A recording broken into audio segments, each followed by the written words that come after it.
New York. If it's your hometown, let me hear you shout back. Newburgh. All right. Well, good afternoon, everyone. And I am Dr. Charnel Hawkins, and I have the honor of serving as the chair of the New York State Community Commission on Reparations Remedies. And it is an honor to welcome you all today that are joining and streaming online to today's public hearing here, as we said, in Newburgh, New York. Thank you for joining us for this important moment of truth-telling, reflection, and collective visioning. Before we begin, I want to introduce our esteemed commissioners that have joined me today. As you know, we are a commission of 9, and 3 of us are here presently. So I will look to my left to the vice chair and allow her to take this moment to introduce herself. Good afternoon, Newburgh. Yes. So happy to be here. My name is Dr. Deborah D. Jenkins. I am so happy to serve alongside my 8 colleagues on this very important commission. And I thank all of you because it is raining today, but you did not mind still coming out to hear what has to be said. We are looking forward to being here with you all today, hearing from you today, and also hearing from the experts that we have curated for this specific public hearing and testimony and presentation ceremony. So thank you all again for being here. And thank you to the chair for taking on that task as the leader of this commission. And with that, I will pass it back to her. All right. With that, I'm going to look to my right, to this commissioner to my right, and allow him an opportunity to introduce himself. Hey, Newburgh, how you doing? My name is, I love the energy here in Newburgh. Okay, All right. Thank you for allowing us to come and share. Once again, my name is Tim Hogues, and I am one of the 9 commissioners. And this has been a wonderful learning and exchange type journey that we've been on. And so we look forward to the dialogue, and we look forward to the testimonies that you will provide to us and the conversation. And I am from Buffalo, New York. So the commission, all right. You can say it out loud. Say it. Thank you. All right, there it is. All right. And so this commission is spread, has representatives from across New York State. And so I also want to thank Calvary Presbyterian Church for allowing us to hold this commission public hearing here, because it is important that we hear from New Yorkers all across the state as we continue to embark upon this work. And I am so excited also that we have pretty much all new, fresh faces. So this is mostly everyone's first time attending and participating. So I will ask you to do one thing. We know that Newburgh has a bunch of events that are going on today and simultaneously. I believe some of them were outside activities. So if you could text, tweet, get on Facebook, Instagram, and tell your friends that if you're not outside, right, because of the rain, come on in out the rain. Come on to 120 South Newburgh Street and so South Street, Newburgh, and join us. All right. And so thank you so much, Chair. And so the chair surprised us too, because she wasn't scheduled to be here. She had a scheduling conflict, but she made it work. And so she's here with us in Newburgh. And so I'm we're happy excited to be about here. that. So thank you. First time in Newburgh. So Newburgh, let me ground you in why we came to Newburgh and ground you in the historical and cultural significance of this great city. Again, to all of the participants that are here today, we thank you for coming out in the rain. Let's give them another round. Give you all another round of applause. Newburgh is a city deeply embedded in the history of Black struggle, resilience, and resistance. Located along the Hudson River, Newburgh was a critical site during the era of slavery and emancipation. Enslaved Africans and enslaved Africans lived and labored throughout this region, contributing to the economic foundation of New York State as they were denied their humanity and freedom. Following emancipation in 1827, Newburgh became the home to free Black communities who built institutions rooted in faith, education, and mutual aid. The Hudson Valley more broadly served as an active corridor of the Underground Railroad where freedom seekers passed through or settled, supported by networks of abolitionists and Black community leaders.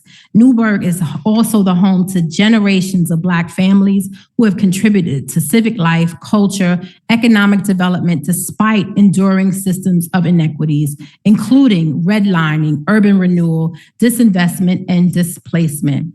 Today, we are gathered in a sacred space. We are at Calvary Presbyterian Church, and we are honored to be here. Calvary Presbyterian Church is representing the longest standing role, of Black faith-based institutions as pillars of strength, organizing and liberation in our communities. Churches like this have historically served not only as places of worship, but also centers for civil rights, education, and collective action. Today's hearing continues our work to examine the legacy of slavery and its ongoing impact, with a focus on listening to the voices of the community. So we are here today to listen, we are here today to bear witness, and we are here to ensure that your lived experiences inform the recommendations that we will ultimately deliver to the governor and legislature. So thank you again for being here. We thank you for your courage in participating in this process, and we look forward to learning from you all. So thank you again, Newburgh, New York. So at this time, I would like to invite our elected officials. Do we have any elected officials here today? Of course we do. So I would give our elected officials an opportunity to take the mic, and then we'll go from there. All right.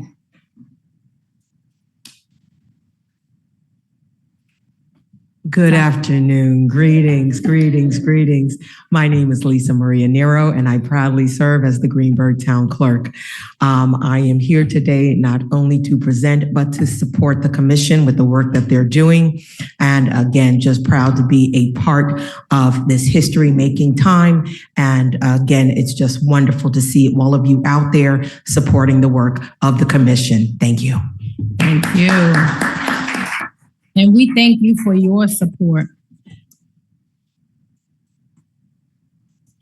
I'm just going to get my clicker working because I want to provide you a quick overview of the commission's origin, our purpose, and the work that we've been doing.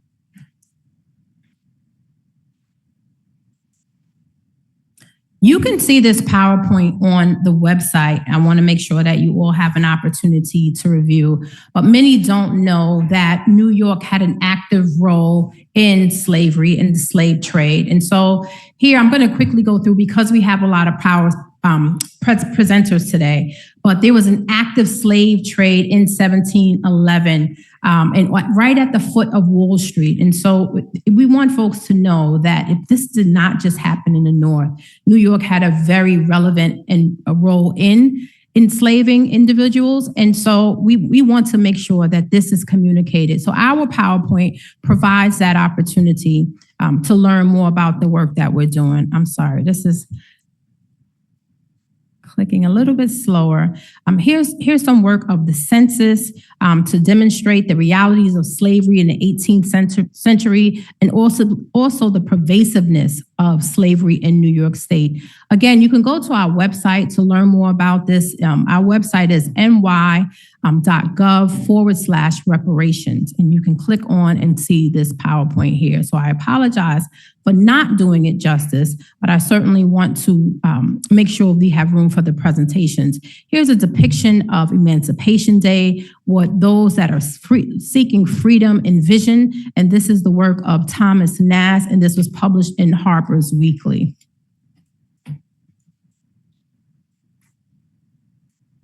Folks, which way should I be pointing the clicker? Am I pointing it this way? See, it's delayed. Thank you. Certainly the role of reparations has been prevalent And we want to thank, first of all, the work of Representative the late John Conyers Jr., who certainly introduced reparations as HR 40 in Congress, and it was reintroduced every year without passage. And we certainly thank the work of the late Representative Sheila Jackson and those that are continuing to carry it forward. And the commission's work is to carry the work for New York State, okay? And I just want to share that because it's not a national effort, it is a statewide effort. And so our role, I'll share here on the next, if we can go to the next slide. Before I do that, I want to share that California was the first state to establish a statewide task force, and their efforts were final efforts were created in June of 2023. And so now in New York, we are up next, and we are grateful to our great Governor Hochul, who signed this bill into law in December of 2023. In July of 2024, the commission was sworn in, but we also want to establish that the bill 1163A is sponsored by two great leaders in the New York State Legislature. First of all, Senator James Sanders Jr. from the 10th District, and Assembly Member Michael Salaj in the 22nd District. And we want to thank both the Senator and Assemblywoman for their great work and their support.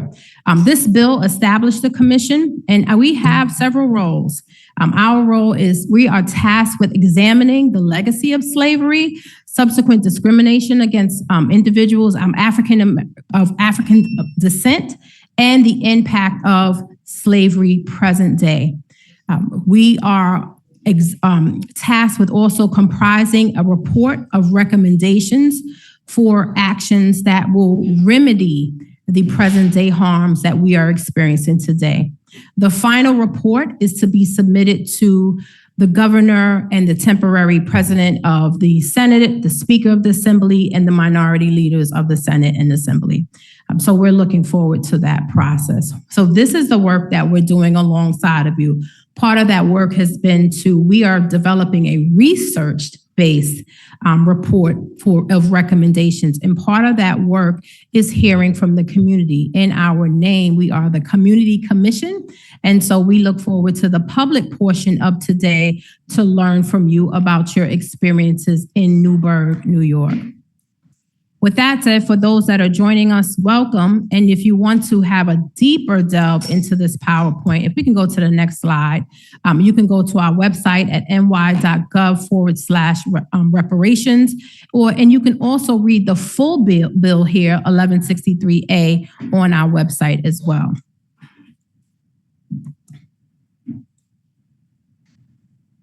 I've already shared the core mandates, the work we are going to do, but here it is here on the screen. And then I'm going to go to the next slide just to introduce you to the full commission. As we've already shared, there are 9 of us, 4 here present. So I'm going to pause and make room to introduce our commissioner that joined us now. So Commissioner, if you'd like to introduce yourself.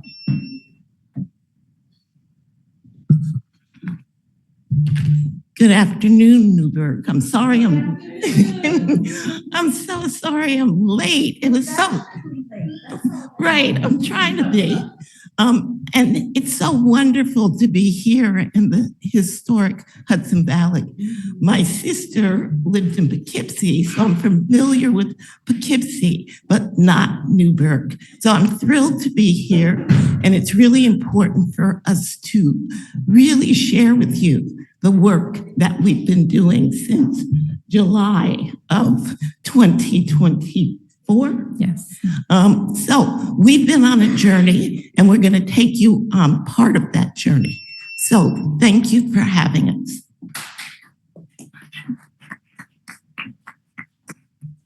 So on the screen here, you see 8 of the 9 commissioners, and I'll take a moment to introduce them. Linda Brown Robinson, Laurie Daniel Favors, Dr. Ron Daniels, Dr. Derek Hamilton, myself, Dr. Shawnell Hawkins, Commissioner Hogues, Jennifer Jones Austin, Dr. Deborah Jenkins, and Linda Tarrant Reed. And so we thank every commissioner for lending their expertise. And I say lending because we are volunteers and we are committed to this work. Most folks think we are paid, and we promise you we do not get a dime. This is our volunteer effort, our civil service to New York State and to the ancestors, of course. We want to thank the staff that work on behalf of the New York State Community Commission on Reparations Remedies. Melody Harkness, our operations manager. India Sneed Williams. Yes, let's give Melody. She certainly works hard. India Sneed Williams, General Counsel. Jesse Adwar, our executive assistant. Yes, they all deserve a round of applause. Stuart J. Mitchell III, Words Warriors, our comms team. Policy Studies Associates, and they are our research historian team and our policy analysts. We also have, and I don't see this listed here, I want to make sure that we list our education coordination team. If you can remind me of their full names. Black Print. Yes. Education consultant. Black Print Education Consultants. They are providing the education sessions. If you walked in today, you would have seen a flyer for the upcoming education sessions, and we're excited about that. Really quickly want to just share with the executive committee that are on the screen here. So we want to acknowledge that there is an executive committee, and we thank those commissioners for their hard work there. Also, I'm excited to announce that the commission is now fully staffed. Fully staffed. Yes, that deserves a round of applause. And so we are now fully staffed we have an education coordinator, Adem Ojekwazi, and he is leading the charge. And I'm so grateful for his team that is going to help us to get to the finish line. So now finally, as of April 2025, we are fully staffed. 26, what did I say, 25? Listen.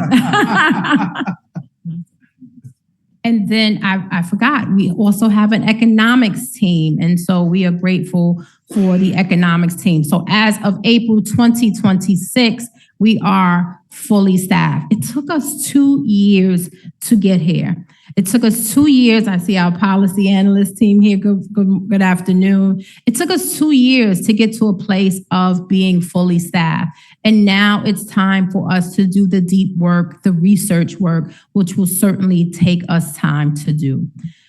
So I want to just share there are two types of meetings really quickly, a business meeting where we provide the business of the commission, internal discussions, decision plannings, we vote on the work of the commission, and then you today are at a public hearing. At a public hearing, we take time to educate the community. Typically, we educate the community on a theme, and this public hearing's theme is education. So we have 3 speakers. After the speakers, there will be a session from where we hear and learn from you, and you are going to share your lived experience. So we thank you again for being here. We also, if you don't have an opportunity to come to a public hearing or a business meeting, we welcome you to share your comments, share your recommendations. This process that has taken us so far 2 years is an opportunity for us to learn from you, to get policy recommendations or recommendations you believe should be included in the report. You can email them to us. You can if you have 50 pages, I promise we'll send that to our researchers, and they will begin to analyze that and use that as data to inform the research. And it certainly gets back to the commission. You can call in, and if you don't want to email, you can leave your recommendations by phone at 518-473-3997. So you can call in, and there's no stop time. We have 3 minutes for you today. If you have a public testimony, you'll only have 3 minutes. But for some reason, if it's not enough time for you, you can call in as well.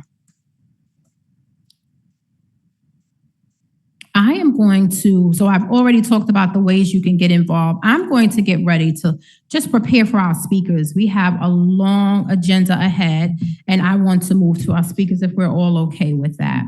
If the tech team can just help me move forward, I'd appreciate that, because I'm struggling with this little thing here today. And so we're gonna just get moving. So I'm excited to prepare to welcome our first speaker today, Dr. Jacqueline Cody. We know her as Dr. Jacqueline, and we are grateful to have such an accomplished leader with us here today. Dr. Cody is an accomplished educator, administrator, and community leader with decades of experience advancing educational equity and youth development. She is the CEO of Cody Cares for Kids, where she has developed, Cody Kids. Yes, Cody Cares for Kids, where she has developed and implemented innovative approaches and supporting young people and families, including a life advisement model, which focuses on helping individuals identify their purpose, their strength, and pathways for success. Throughout her career, Dr. Cody has served as a teacher, guidance counselor, administrator, and professor, working across school systems and communities to drive meaningful change. Her work has contributed to increased graduation rates, expanded college access, reduced youth violence, and strengthened school community partners. Thank you, Dr. Cody. She is also, we're going to make shorter bios, because when we have all these accomplished leaders, we don't have time for all of this, but we want to celebrate you, Dr. Cody. But she's a published author, national and local leader in education, and a recent recipient of numerous awards. We are honored to have such a distinguished guest. And I want to say that she comes to most of our meetings. And so we're grateful for her sharing of her time and expertise. So Dr. Cody is going to take the floor, but as a reminder, Dr. Cody, we've only allocated 25 minutes for your presentation. And so we will give gentle reminders and time checks, but I think the mic goes silent after 25 minutes. And so we just want to remind you that there's only a short time frame, but we want to give you the floor. Let's give Newburgh, let's give Dr. Cody a round of applause.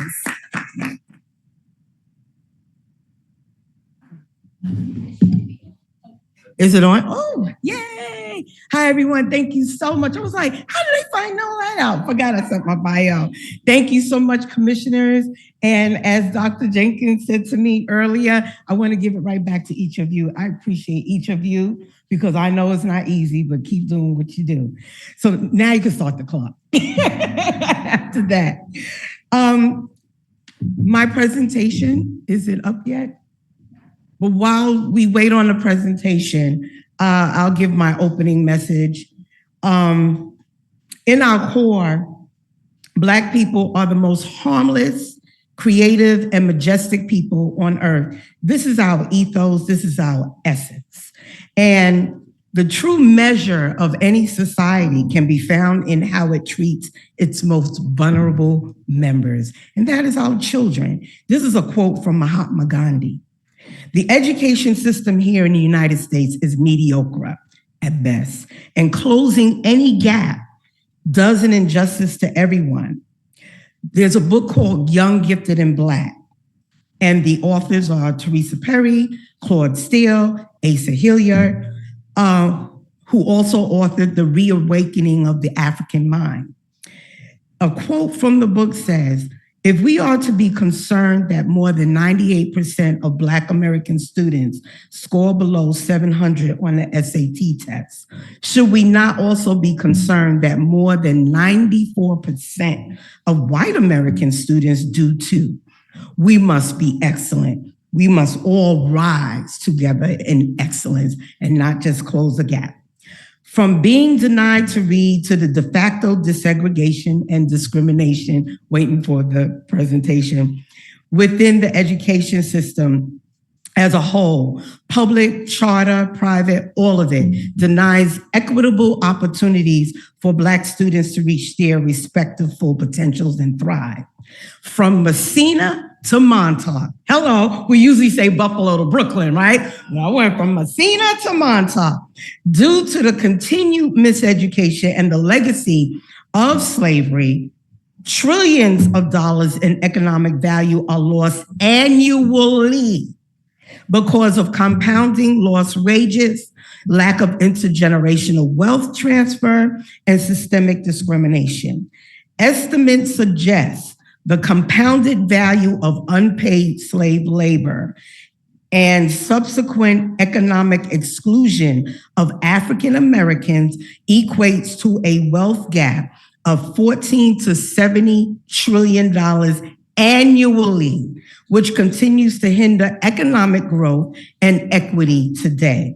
The report from 40 Acres and an EV takes a deeper dive into exposing inequities such as lack of enforcing existing equitable policies, segregation due to redlining, not implementing fair and just legislation, failure to hold accountable schools accountable with large endowments, and instability in supporting HBCUs. And our own HBCU right here is Medgar Evers College, etc. Yay for Medgar.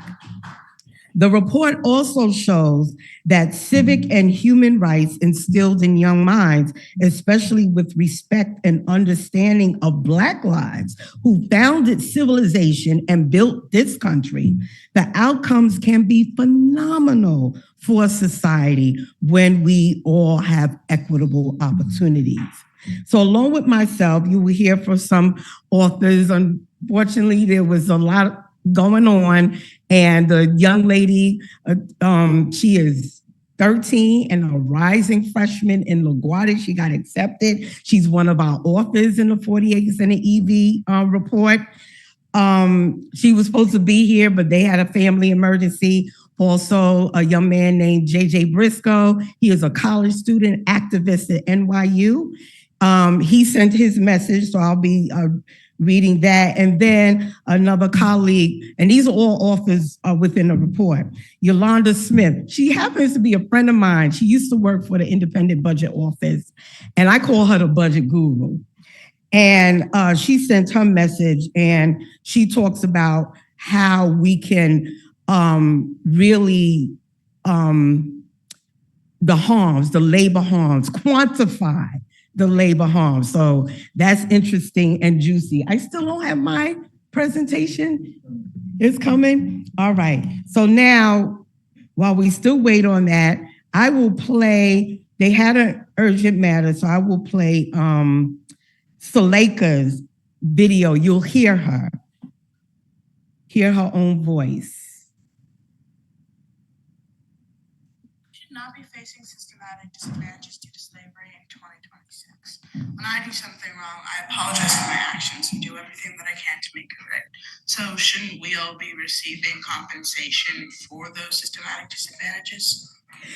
This is why I love my student. I'm going to read it. This is why I love young people. To me, that is a mic drop. She said, we should not be experiencing systematic disadvantages because of slavery here now in 2026.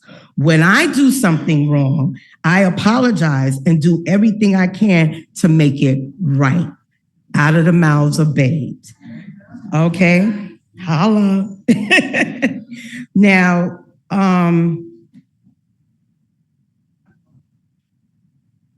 oh, yay. Okay, so if you can go to the next, or is the clicker working for me? Thank you. Thank you. What's the time check, please? It doesn't work for me. Okay. Was that me? No, that wasn't me. Next slide, please. Okay. You could tell I'm an educator, right? Because you're used to stuff going cray-cray, so you just roll with it. Next slide, please. Who has it?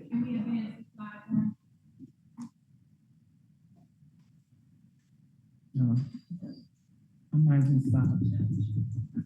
Like, get over it. This is why we need reparations. No, I'm joking.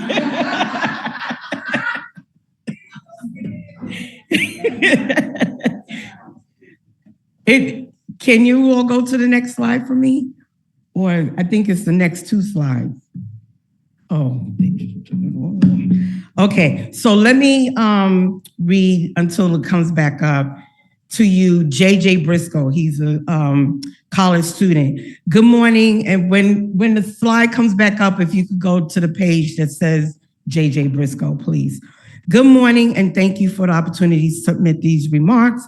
I want to begin by emphasizing the urgent need to strengthen protections for Black youth, particularly in interactions with authority figures. Too often, Black children are subjected to unjust interrogation, harassment, or prosecution without appropriate safeguards. One model worth serious, and I'm going to skip around because it's pretty long. One model worth serious consideration is the Josiah's Law resolution adopted by the National Action Network education team. The framework mandates that a parent, guardian, or legal advocate be present before a child is questioned by authorities.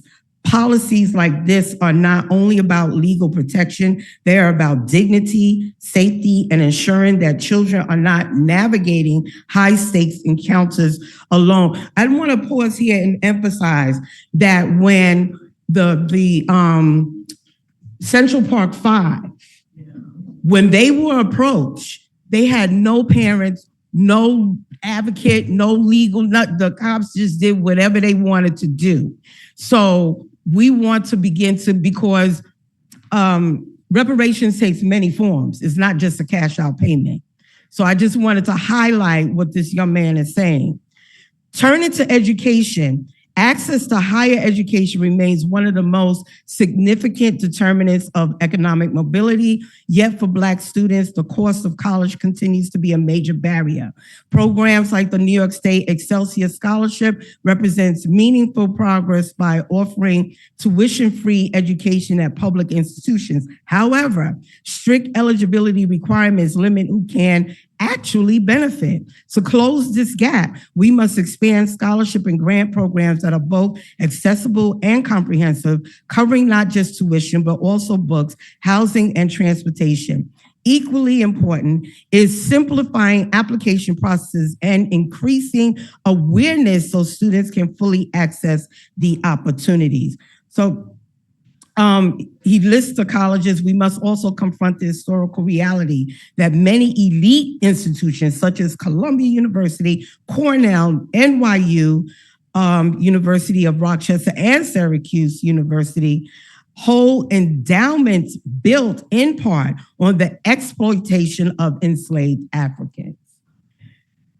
These institutions both the capacity and the responsibility to contribute to repair. This can take many forms.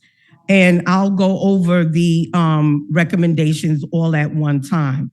Finally, he says, with college pathways are essential, they are not the only pathway.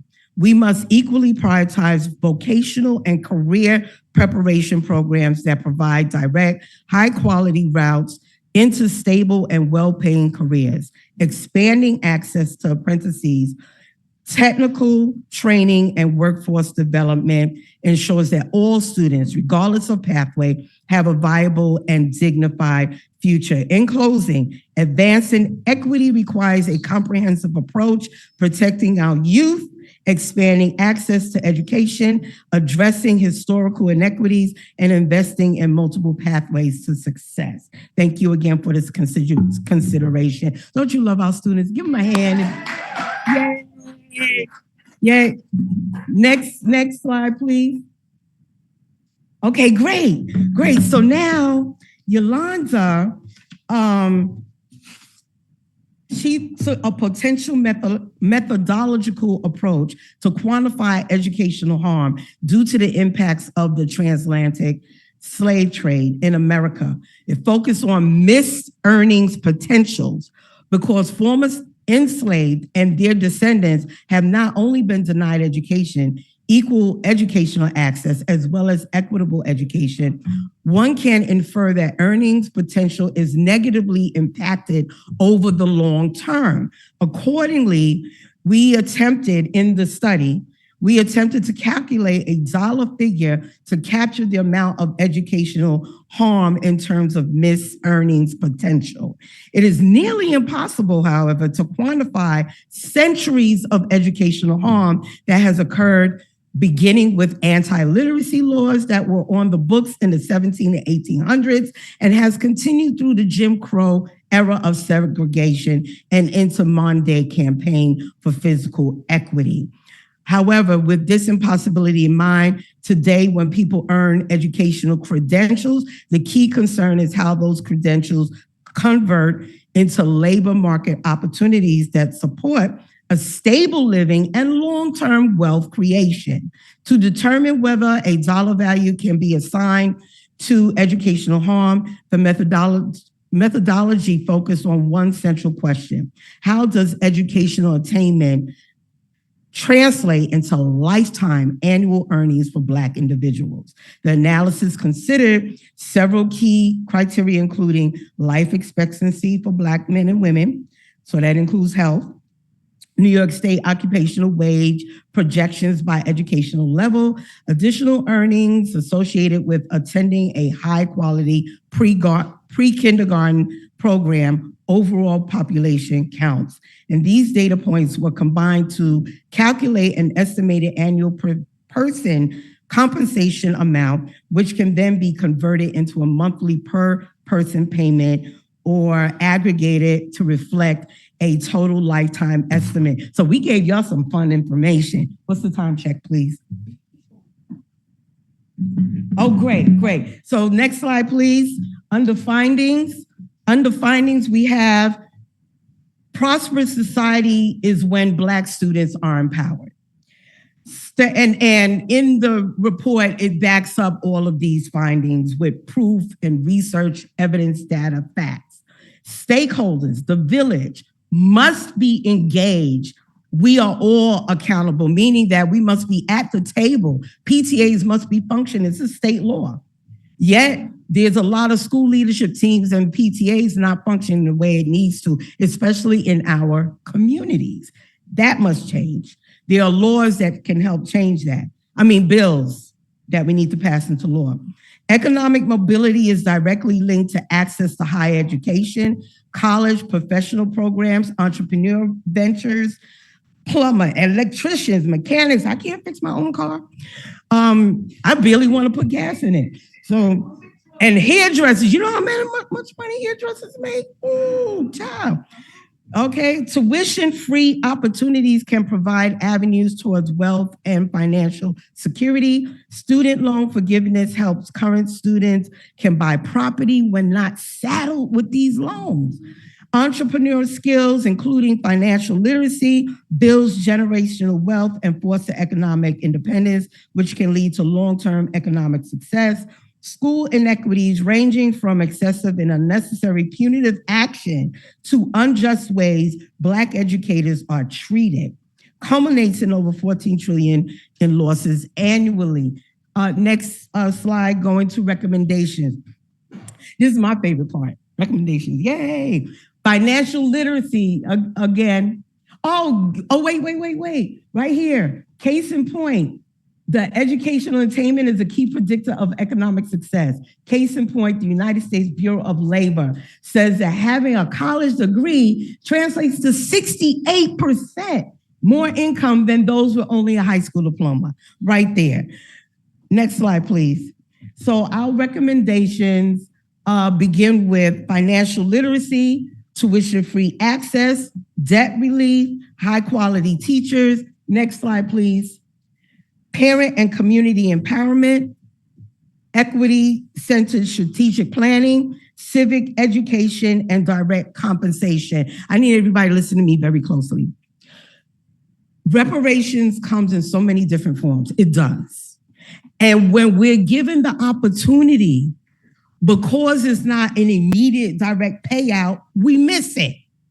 President Biden signed an executive order in October 2021. Now, here's a long title. The long title is White House Initiative on Advancing Educational Equity, Excellence, and Economic Opportunities for Black Americans. White House Initiative on Black Excellence was the short name. I was regularly in touch with the executive director in the United States Department of Education who was put over this initiative. I kept telling my folks, have her and them come. They will come and share this information because it had to be funneled through state legislators. Billions of dollars had to be funneled through the state legislators to make sure it hits our communities directly. Guess where that money is now? Mar-a-Lago. No, I don't know. We don't. I didn't say that. Erase that. Could you remove that from the record, please? But seriously, that money's going now. It's going. So we need to pay attention when forms of reparations are given to us.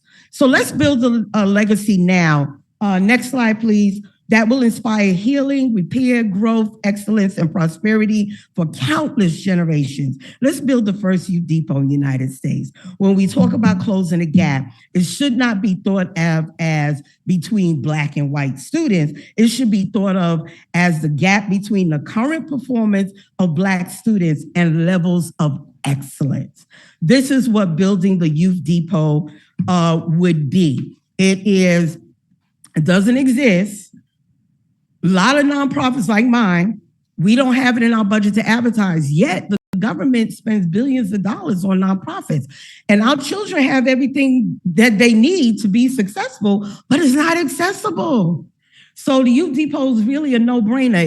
It's a mall of youth services, vetted youth services that would come together. And whatever community you live in, you could then build yours there and use your youth service organizations to come together. So that's the youth depot, and I would love to talk more about that, but because of time, I'm going to go on to the next slide, please. And this will be it for me. So before I close, I want to introduce the Bill of Amends. Working with the education team with other organizations and activists across the nation, we adopted a resolution called the Bill of Amends. People in general become anxious and fearful when they hear reparations for Black Americans. At the same time, many, like all of us here, are for repair and healing. So we called it the Bill of Amends. There are a gazillion studies proving why reparations for Black Americans are necessary. That's why I don't understand why folks got upset with the governor of Maryland when he said, come to me with the ask. We got enough studies. We got so many, come to me with the ask. So here's the ask. The Bill of Amends issues strategic ways to disseminate and administer reparations via cash payment, policies, laws, and enforcement by establishing commissions per state that would be established in every congressional district and funded accordingly to the amount of Black Americans in that district. Each commission would have 5 councils, and they're listed there. In short, I share the Bill of Amends resolution with the commission today so they can, when they're doing their research and putting together a report, they can translate it into establishing commissions in every Senate district throughout New York State that has Black residents, and to ensure direct payments for descendants of ancestors who suffered chattel enslavement here. So I want to ask, when you start forming your committees, definitely please invite me to have that conversation. And the last thing I'm going to say is, education is the most powerful weapon which you can use to change the world. President Nelson Mandela. Thank you very much for your time. Thank you. Thank you, Dr. Cody. Dr. Cody, we are grateful to you, number one, for your presentation, but also including youth voice. It's powerful that we have to prioritize including youth voice. So I want to thank you for that. I want to thank you for keeping to the time. We also want to remind you that we are at Calvary Presbyterian Church, and we want to take a moment to honor the pastor, Pastor Lewis. Let's give Pastor Lewis a round of applause. Thank you for allowing us to gather in this moment of truth-telling and learning here today. So thank you, Pastor. With that, So usually we have like a couple seconds for, no, we're gonna do that at the end. Thank you. no question for No Dr. questions. Cody? We're gonna get to Oh, the my script. goodness. Sorry. Oh, my goodness. Let me do my cheering. Thank you. Yes, Thank you. ma'am.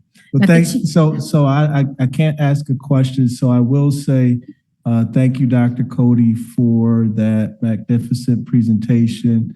And as the commission, we apologize for the technical difficulties that took place during your presentation, but as an educator, like you said, you were able to adjust. So thank you so much for that. Thank you. Blessed those who are grieved, for they will be invited back. Yes.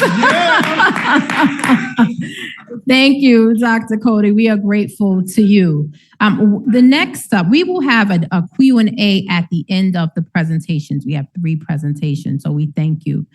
We want to bring up Dr. Shango Blank. I'm sorry. Oh, it's Shango. I'm sorry. Dr. Blake, forgive me. Dr. Blake is a nationally recognized thought leader, community organizer, equity advocate, also known as the hip hop principal. When he walked in, I'm just like, I know this face, and it's the hip hop principal. So thank you, Dr. Blake, for your work. He is the CEO of TRUSK Trust Consultants LLC and the former executive director of New York City Speaks, or NYC Speaks. He also has led transformative civic engagement efforts and innovation in schools, reform initiatives, including elevating a low-performing school to a top-ranking district school. And we are just grateful for his leadership and rankings in reading. They performed highly in reading and math through hip-hop-based education model. He's featured across major media outlets. Dr. Blake also serves as the president of Black Edfluencers United, where he helped advance where he helped advance the first pre-K through 12 Black Studies curriculum for New York City public schools and continues to champion equity. He's a community voice and educational excellence he brings to everything he does. He brings a multidisciplinary approach to his work, integrating research, lived experience, and practical strategies to advance systemic inequities and support community advancement. Through his work, Dr. Blake has engaged organizations, institutions, and communities in critical conversations around justice, identity, and structural change. His work challenges individuals and systems to think more deeply and act more intentionally and to provide more equitable outcomes. Dr. Blake, we are grateful to have the hip hop principal here with us. And Dr. Blake, the floor is yours. But before you take the floor, Dr. Blake, I want you to know you have 25 minutes. And Dr. Blake, we will do some gentle time checks, but I think the mic goes off after 25 minutes. But we are honored to hear Newburgh. Let's give Dr. Blake a round of applause. Can we get the mic working for Dr. Blake, please? Okay, so Dr. Cody, who's a member also of BU, she had said this chant, and I'm going to tell you a little bit about BU today and why it's relevant to this conversation. But before I do that, I want you to, this is church, call and response, right? I want you to participate with me. So I'm going to say BU, and then you're just going to repeat right after me with the same energy and spirit. BU, BU, and that simply means be your beautiful Black self authentically. All right. I want to thank Commissioner Reed and the African American Commission on Reparations. I want to say hello to Dr. Jenkins. Good to see you. And I'm here representing not just an organization. I also come from the same district that Senator James Sanders, who is the sponsor of this Commission is from, and I'm also a mentee, a lifelong mentee of the great Ron Daniels. So I feel very honored to be in this space. So I want to frame this by saying, I want to talk about this from the perspective of disparity to repair, reimagining education and the BU framework. So what, who, and why is BU? BU stands for Black Edfluencers United. I want to be clear. I didn't say Black educators. I said Black Edfluencers, which consist of educators, parents, community leaders, electeds, all coming together to unite around the vision. Our vision is that we serve Black educators, we influence others, and we impact Black children. Our mission is to eradicate anti-Black racism in public education. The way we came together was that about 8 years ago, Black educators knew that something was going on with our children. They weren't achieving. The perspective of Black educators as having the expertise, the lived experience, and the shared trauma of our children was absent in any professional learning, absent in any discussions around policy. And as a result, we saw harmful policy that hurt specifically Black children. And when you think about that in the terms of reparation, we're talking about a specific group. We're talking about African Americans in this country. And it was so elegantly laid out earlier about the rich history here in this area of New York, in Poughkeepsie, Newburgh, and what have you, but also about the slavery that existed right here in New York State and the impact that it has had. So what we are discussing today is not about an achievement gap. It's an opportunity gap, and it's also a resource gap created by design. And the harm has been the over-discipline of Black students, the over-labeling of Black boys and referring them to special education, giving them subjective classifications like emotionally disturbed. And I still want to figure out, how do you measure emotion? Because depending on what day you find me, I might be emotionally disturbed. Get on my bad side. The underrepresentation of Black children in gifted and talented programs and specialized high schools, and the underfunding of our schools. So this New York State Commission on Reparation is really dealing with reparation and repairing harm. It is one of the clearest spaces, education, where harm can be both measured and sustained. I want to talk about disproportionality across New York State Department of Education or New York State schools. The same system that labels Black children as deficient denies them access to opportunity. Let's think about that. We deal with this whole thing about standardized high schools, standardized exams, specialized high schools, gifted and talented high schools like Stuyvesant and Bronx School of Science. I'm representing these schools in New York City. And when you think about it, Black students make up 20% of the students that are enrolled in New York City public schools, but make up only 3% of the students accepted just as late as 2025 into the specialized high schools. According to the most recent Education Department data, about 70% of students in gifted and talented programs were white and Asian, though they comprise about 35% of the student body in New York City public schools. Enrollment is based on a test. And if you know anything about tests, to my researchers in the room, tests do not indicate aptitude.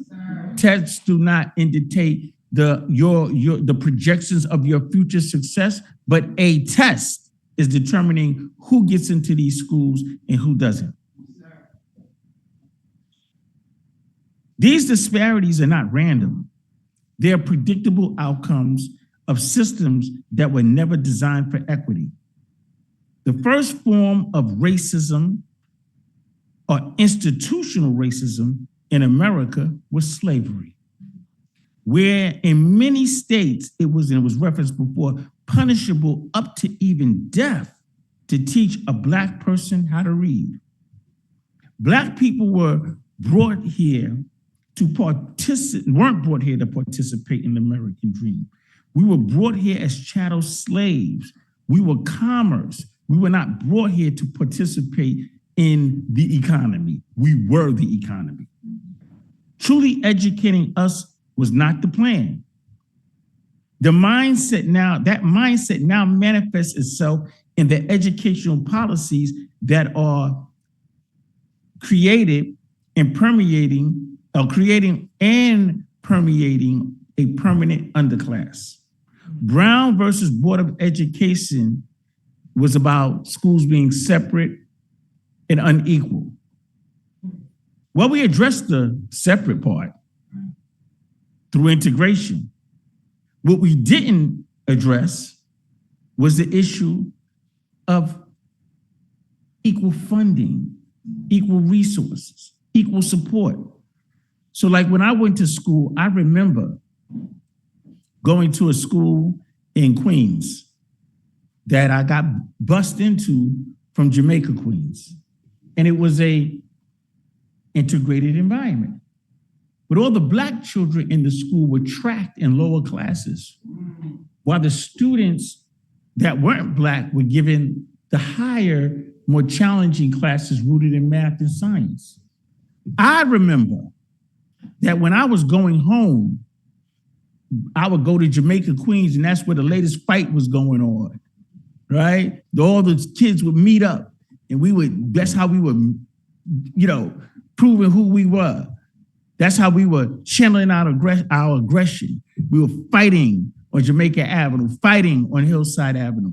While the white children, because they didn't have to travel over almost 2 hours to get home, were in lacrosse, were in hockey, were in soccer. Their aggression, their natural aggression was channeled and structured. And even today, when we watch hockey, when they fight on the ice, they send them to the timeout box. While when we get in problems in the neighborhood, it can cost us our freedom. We could be incarcerated. So, although some schools are integrated, because in New York City is considered one of the most segregated public schools in the country, this tracking still exists. The schools in New York City are riddled with anti-Black policies and anti-Black incidents that are happening right now, today, to this day. So, what is reparations? And I want to make a distinction between reparations and reform. Reform improves a system. Reparation repairs the harm. Reform adjusts policies, tweaks systems, and they're often race neutral. Does not directly address historical harms. Reform asks, how do we make the system better? Reparations acknowledges the harm, names who was harmed, and directs resources and policies to repair that harm. It is intentional, targeted, and corrective. Reparation asks, who was harmed and what is it required to repair it? What needs to be repaired in New York State schools? Well, let's look at school discipline. The reform approach says reduce suspensions for all students, introduce general behavior support. Sounds positive, but does not directly address that Black students were disproportionately targeted.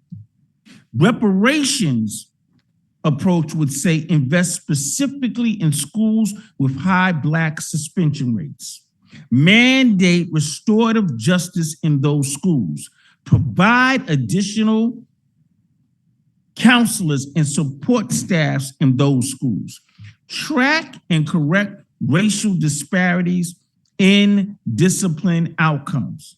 This is targeted, corrective, and responsive to harm. Reform changes the system. Reparation corrects injustice. If we only pursue reform, we risk improving inequity.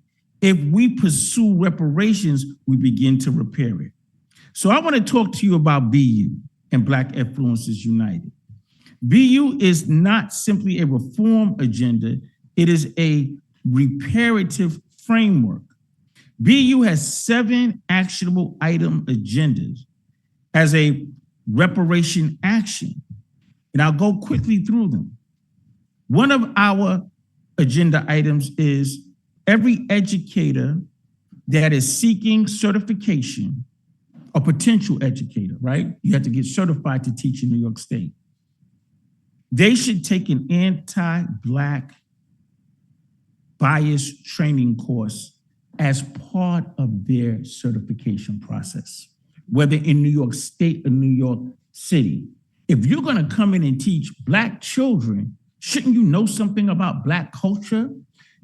As we have implicit bias training that happens in schools, wouldn't it be more proactive to, before you even walk into a classroom, you're prepared to understand the culture of the people and their children? I remember Dr. Adelaide Sanford used to say she would ask potential candidates, where have you been in the world in terms of the Caribbean, Africa, where you didn't go as a tourist, but you went as a person seeking knowledge? Think about that. 2 would be curriculum transformation. Now, my organization, BU, I'm proud to say, is responsible for the first time in the history of New York for a pre-K to 12 Black Studies curriculum. And that curriculum is available to all schools. That curriculum is not taught as a set-aside. That curriculum is integrated right into the scope and sequence of New York State social studies pacing.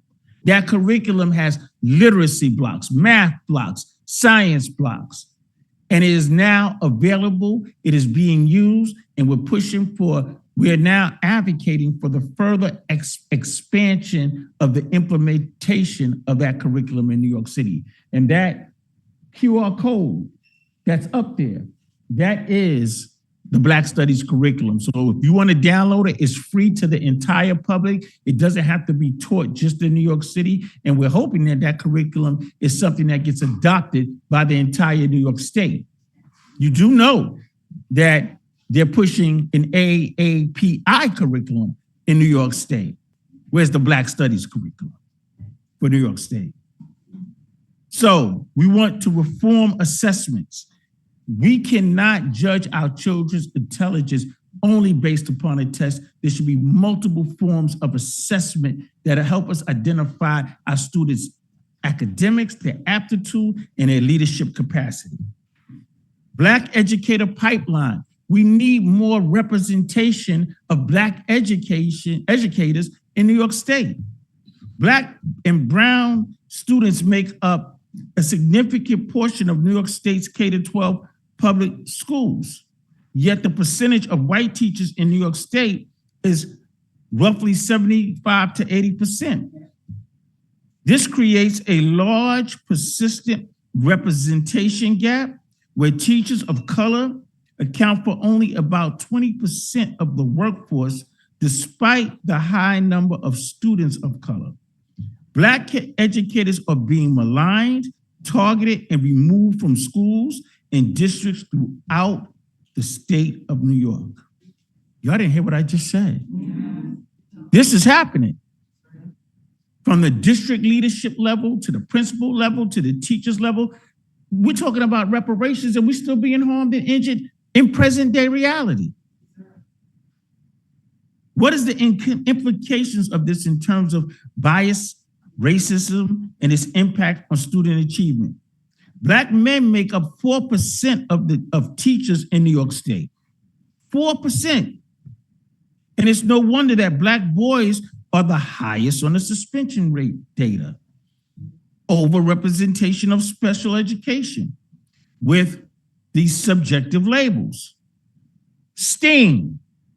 Black girls are at the lowest data point when it comes to science, technology, engineering, arts, and mathematics. And we know that our children are going to be dealing with AI and all kinds of sciences. So we need more STEAM programs in our schools. And of course, equitable funding. We've all heard about the campaign for fiscal equity. And if you ask an elected, you ask the governor, I'm sure she'll say, well, we funded it.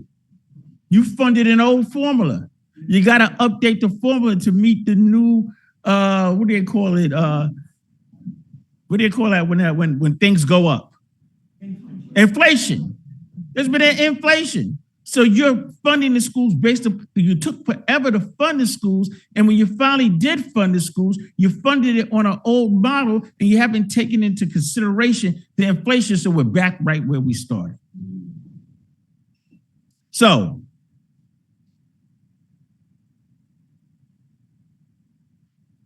Dr. Cody so eloquently said that this is not just a money issue. It's about what kind of targeted programs we're going to put in our communities. Our communities need family centers that engage our parents.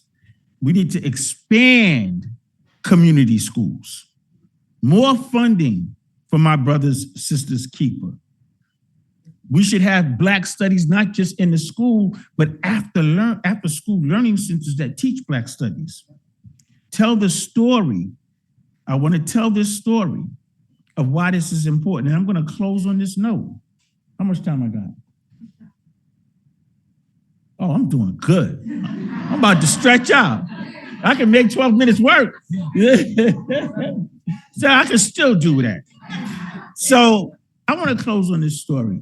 This was a heavy week for me because in Queens, if you've been keeping up in the news, there was a situation, and I'm going to show you how reparation ties into this, where a 15-year-old boy was beat up in a park and then shot in the chest and killed. Now, we all know the story, but here's the backdrop to the story. The students were participating in something called the takeover. And if you've been paying attention, this is an online trend. So they take over a mall, or they take over a beach, they take over a park, and it becomes chaotic.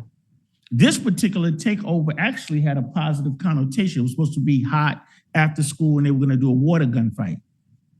And then there was some conflict between two groups of students. Gangs got involved, and this young man was targeted, and the result was that he was murdered. Here's the problem. Before we see violence amongst our young people, and I'm going to say this as a defender of young people, the violence is in the policy. The violence starts with policies that disintegrate families, that do not lead to after-school programs where young people have a place to go, be safe, be guided, and are structured. If you ask the young people why are they out there doing these takeovers, they'll say because we're bored. So instead of stop and frisk, why don't we go and engage our young people? So this is a result of our young people not knowing who they are. They don't know who they are because, as Malcolm X said, when we were brought to this country, we were robbed of our language, our religion, our culture. And so if you don't know who you are, you know the saying, if you know better, you will do better. If you don't know who you are, then you can't move in purpose. So you can be engaged in activities that are destructive like this. So because Black studies is just coming and historically has not been taught in the schools, and because there's no programs in our after schools, and because the children are coming from families, many of them, that have been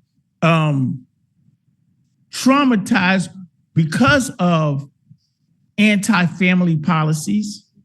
You know, in this country, with the whole welfare system, you couldn't have a man around, and you ever see the movie Claudine? Okay, so you know what this is about. And so our children are walking around in trauma with no guidance, with nobody looking out for them. And then all of a sudden now we have guns in the hands of 12 and 13-year-olds. And I know these 12 and 13-year-olds don't know how to make guns. So this is the reason why reparations is critically important. So how much? 3 minutes left. So my call to action is targeted investments in African American communities, policy enforcement. It was said today that laws are being passed that are not being enforced. And accountability. If you're going to come into a school and teach Black children, you better understand that there's going to be a level of accountability. And you're going to cut it out with those biased attitudes that hurt and harm our children. And most importantly, let's deal with teaching our children how great and beautiful they are. Because I'll close on this note. The scripture says that our people are destroyed for the lack of knowledge. Thank you.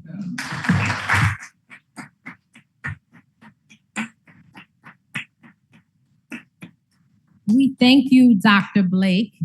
We are grateful to have you. We're going to just take a 2-minute break. Our next speaker is online.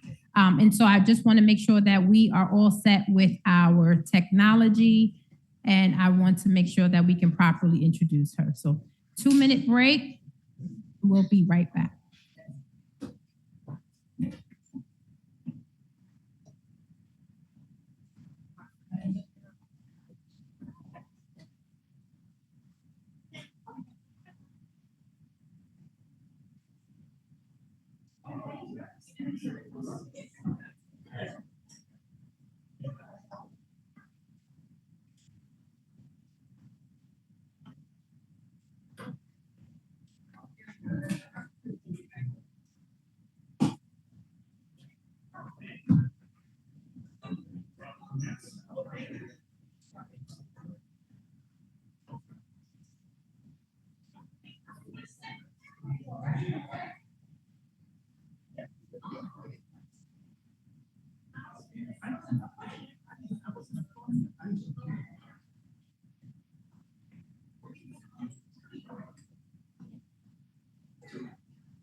We're going to get started. Thank you.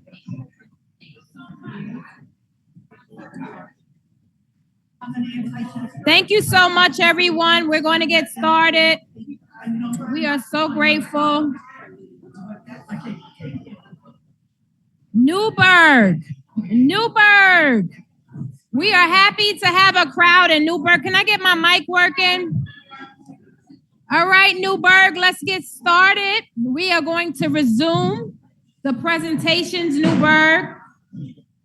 I want to say, Newburgh, we are proud to be with you. First of all, give yourselves a round of applause for so many people from the great city of Newburgh showing up today. We are so grateful. Yes, I was doing the same, Dr. Jenkins, just taking pictures of this beautiful audience. Thank you, Newburgh. We are just grateful to be here. We are at Calvary Presbyterian Church, and we are in the house of the Lord. But I also want to say the steward of this house is Pastor Lewis. Let's give Pastor Lewis a round of applause. And we thank you for being here. And so I hope you are all enjoying the speakers that are with us today. And I want to say we're doing great on time. I'm trying to be a good timekeeper. And so unfortunately, our next speaker, Dr. Stephanie James Harris, could not be with us in person. So she's going to join us online. And so I want to just honor her with an appropriate bio. So Dr. Harris is a respected scholar and educator at Seton Hall University, bringing over 25 years of experience across educational museums and cultural institutions and government.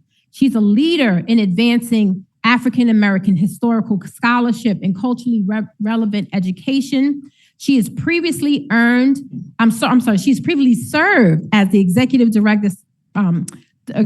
director of the Amistad Commission, where she played a pivotal role in shaping policy to ensure the integration of African American history and the contributions across New Jersey's K-12 curriculum. Dr. Harris is deeply committed to using interdisciplinary approaches, cultural artifacts, and scholarships to challenge historical inaccuracies and prepare students to become informed, culturally competent global leaders. Dr. Harris, we are so grateful that you could join us, and we're grateful for your time and expertise. Now, Dr. Harris, I'm waiting to see her on screen. Is she on screen? Dr. Harris, I'm sorry. Okay, I see you now. Dr. Harris, I want to remind our other speakers, you have 25 minutes, Dr. Harris. I'm going to provide a gentle time check reminder. And just approach so that as we approach your presentation, the end of your presentation, just want to keep us on schedule. Dr. Harris, like the other mics over here in person, I think this one goes mute in 25 minutes. So we just want to say thank you for being here, Dr. Harris. We are grateful. Dr. Harris, the floor is yours. James Harris, the floor is yours. So I just want to first say public. Oh, no. Thank you so much for the invitation to be able to do this. You might want to just turn your camera off for a second, and let's see that if it works better that way. Precluded me from being able to be with you today, but picking it up to Newburgh. Is that better? Better. It's better. Yes. Thank you. Just wanted to make sure. So that's fine. So you don't need to see my face. I just want to make sure you can hear my voice. So I appreciate the time and the ability to be able to share with you all today. My presentation pretty much is more. Dr. Harris, let's just pause for a second because it's not coming through clearly. Disparities in. Dr. Harris, we're going to just try again because it's on. We think it's on your end. Yes, ma'am. But it's not a good internet connection. Is there a way that you can call in? Can we get her a number to call in where she can do the presentation and call in? Because she can just dial. She can stay like that, but just dial in so that it's her voice mic'd. Dr. Harris, you want to talk back to me for a second? That's fine. So if that would be a better way, okay, I will do that. I think it's good now. So let's try it again. Okay. So time, and and ability to be able to be here. And thank you for accommodating doing this online. I'm hoping that we'll be able to get through without any disruption in regards to bandwidth and be able to just presentation. I'm a Dr. member Harris, of the it is New Jersey a- Reparations Council. Oh, I'm sorry. We're going to take, Dr. Harris, we're going to get you to the appropriate technology folks to get you a good connection. We're going to take another 2-minute break. I want to thank you for that. So with that, let's honor the time because we are a little bit behind time. And I want to honor the 2 speakers that were here and just maybe have some Q&A really quickly so that we don't lose track of the work that we want to do. And we want to honor Dr. Blake and Dr. Cody that are here. Dr. James Harris, if you could be patient, the tech team is going to help you, but the commission will commence their Q&A section with the 2 speakers that are here, if we could do that. Everybody mind us just going off track for a second so that we can do our Q&A session? All right, so thank you. So we want to begin, first of all, with Dr. Cody and Dr. Blake. Thank you for coming here today. We are grateful to hear the information. I want to just get from each of you 2 clear recommendations for the commission. And so as we think about our next steps and we're preparing, we're working to prepare the report to the commission, to the governor and the legislative body. 2 recommendations that we can just quickly grasp right now for the commission in the area of education, or just 2 of your recommendations for the commission as we carry our work. Dr. Cody, I'll give you the floor. Well, definitely building a youth deep. Okay. So that students, young people will have a place to go. Dr. Blake, if you... Definitely building, I grew up in a Baptist church, so good. Nobody. Definitely building a youth depot so that young people would have a place to go to receive information that's not readily available in schools, specifically learning who they are. The theoretical and theological foundation of my organization, Cody Kids, is to know thyself. Because when you know who you are less likely to commit negative acts against yourself and other people. Therefore, getting rid of degradation. So Youth Depot is one. And the other recommendation, all of the recommendations that we listed would come under the auspices of the Bill of Amends, where we would implement ways to distribute direct payment as well as change policies and laws that will make sure that Black folks are protected and those who are descendants of the grave chattel enslavement are paid. Dr. Blake, thank you. Yes, excellent. Dr. Blake. I want to keep with this Black Studies curriculum theme. And I know sometimes it's hard to legislate and mandate ethnic curriculums throughout the state of New York, but I think a strategy or something that should be considered is reimagining the standards, the learning targets, to make them culturally relevant. Because when we do that, that means now, if it's part of the standards, if it's part of what's expected to be taught, then it has to be assessed and evaluated. If it has to be assessed and evaluated, that means it has to be taught. So if we could align the Black Studies curriculum with the state standards and make sure that those standards are culturally responsive, sustaining standards, then it becomes a part of the assessment and it becomes a mandate, even though it's not said it's a mandate, it is a mandate. And so I think that we should reimagine what we're looking at. What we're saying is standard-based education, and if it doesn't have the cultural component to it, then it cannot be considered standard-based. Thank you. I want to just look to my commission. Thank you. Let's give Dr. Blake a round of applause. Don't go too far, Dr. Blake and Dr. Cody. And if someone can get Dr. Blake and Dr. Cody this microphone right here so that they can be comfortable. Commissioners to my left and right, Terrence Reed and Commissioner Hogues, do you have any questions for Dr. Blake or Cody before I go to the audience? I do have a question. It's really not a question, it's a comment for Dr. Blake.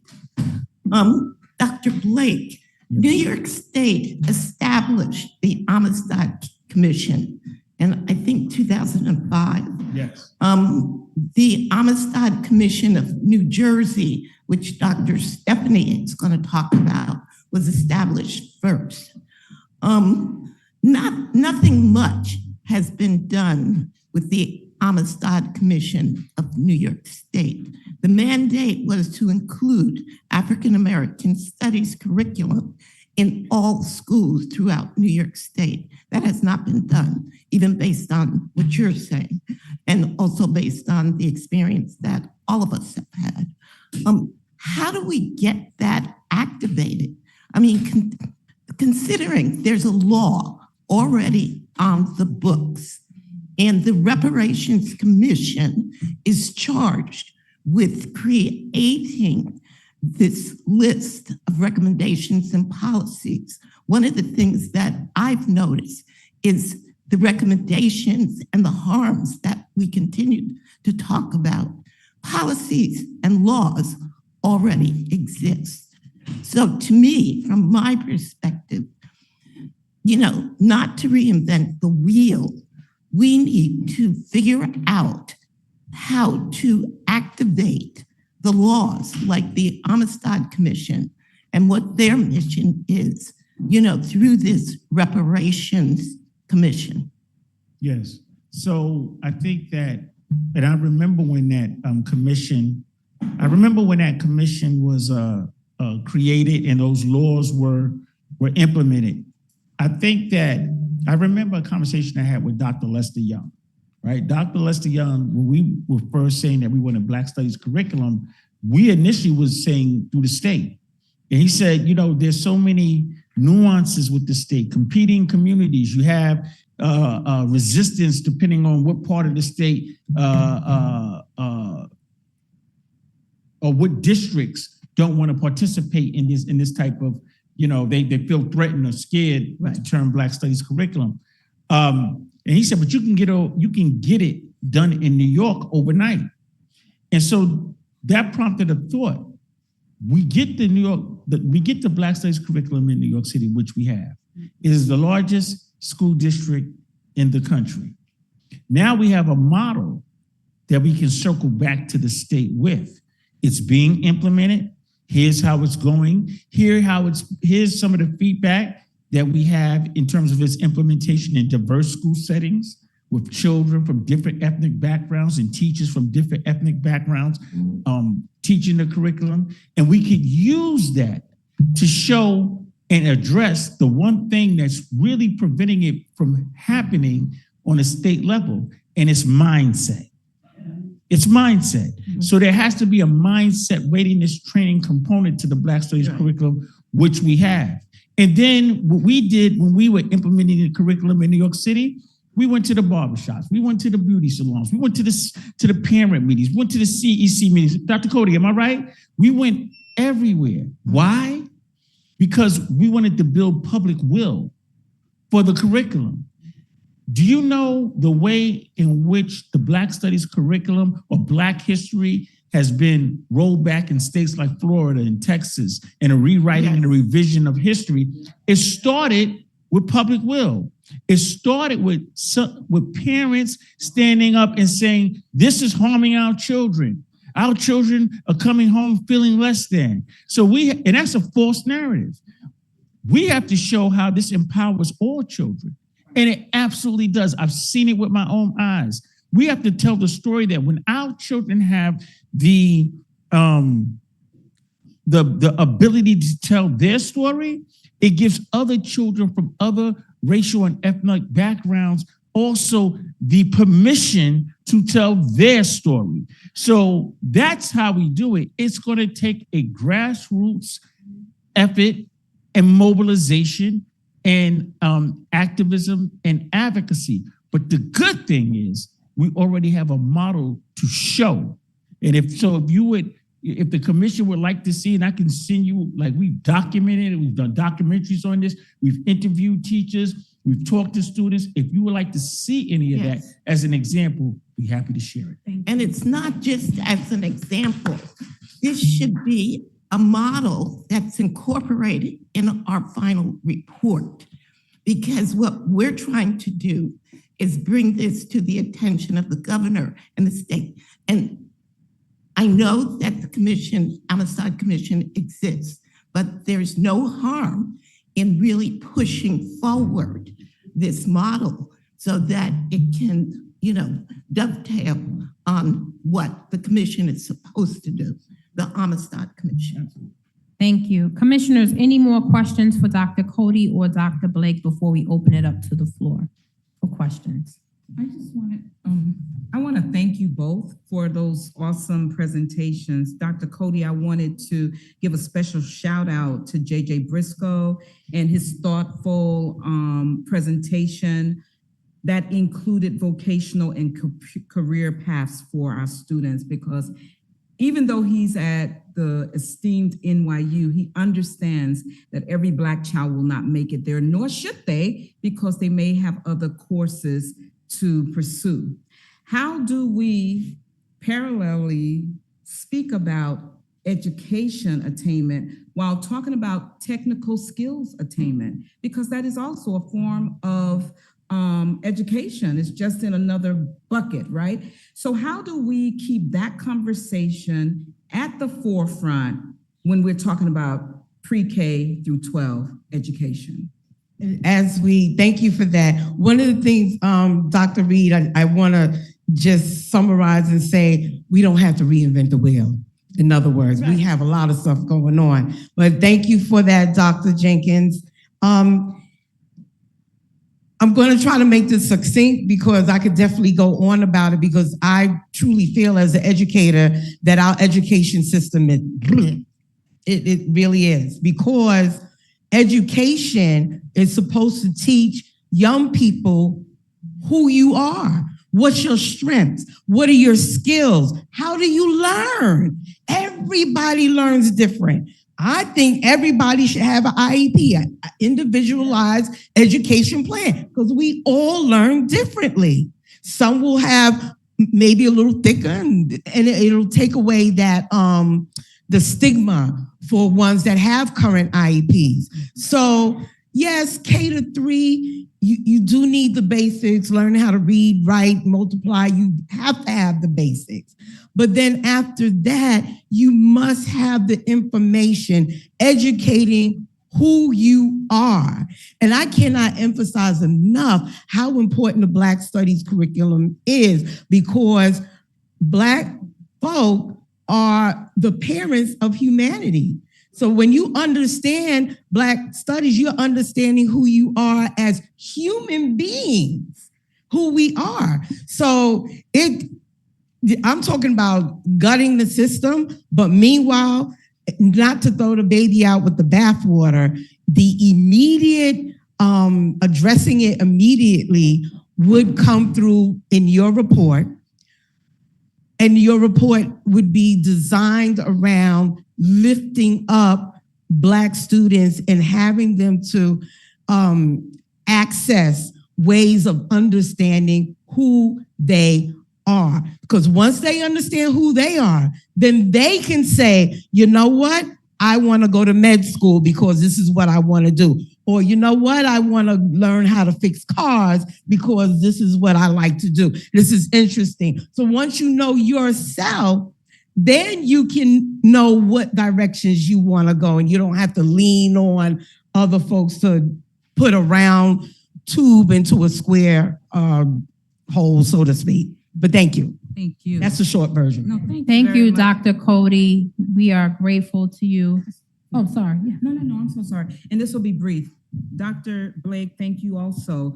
And it sort of piggybacks on your response to Commissioner Tarrant Reed.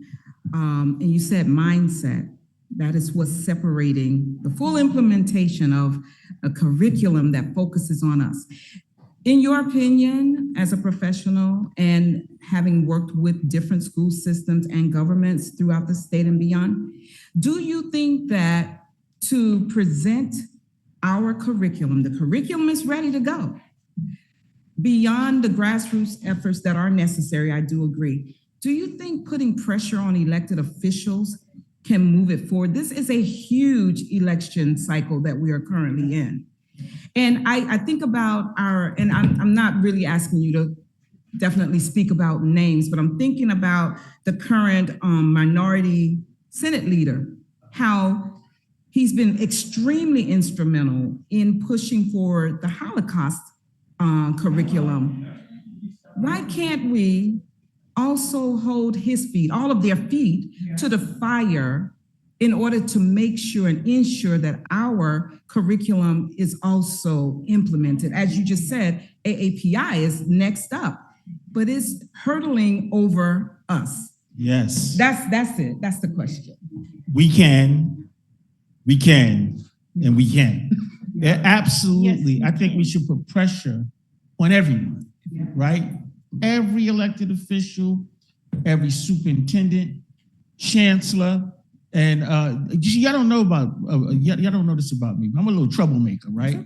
Because but I'm in the spirit of John Lewis. I'm good trouble all day. All right. Some people say I even favor him a little bit. So spirit of John Lewis is here.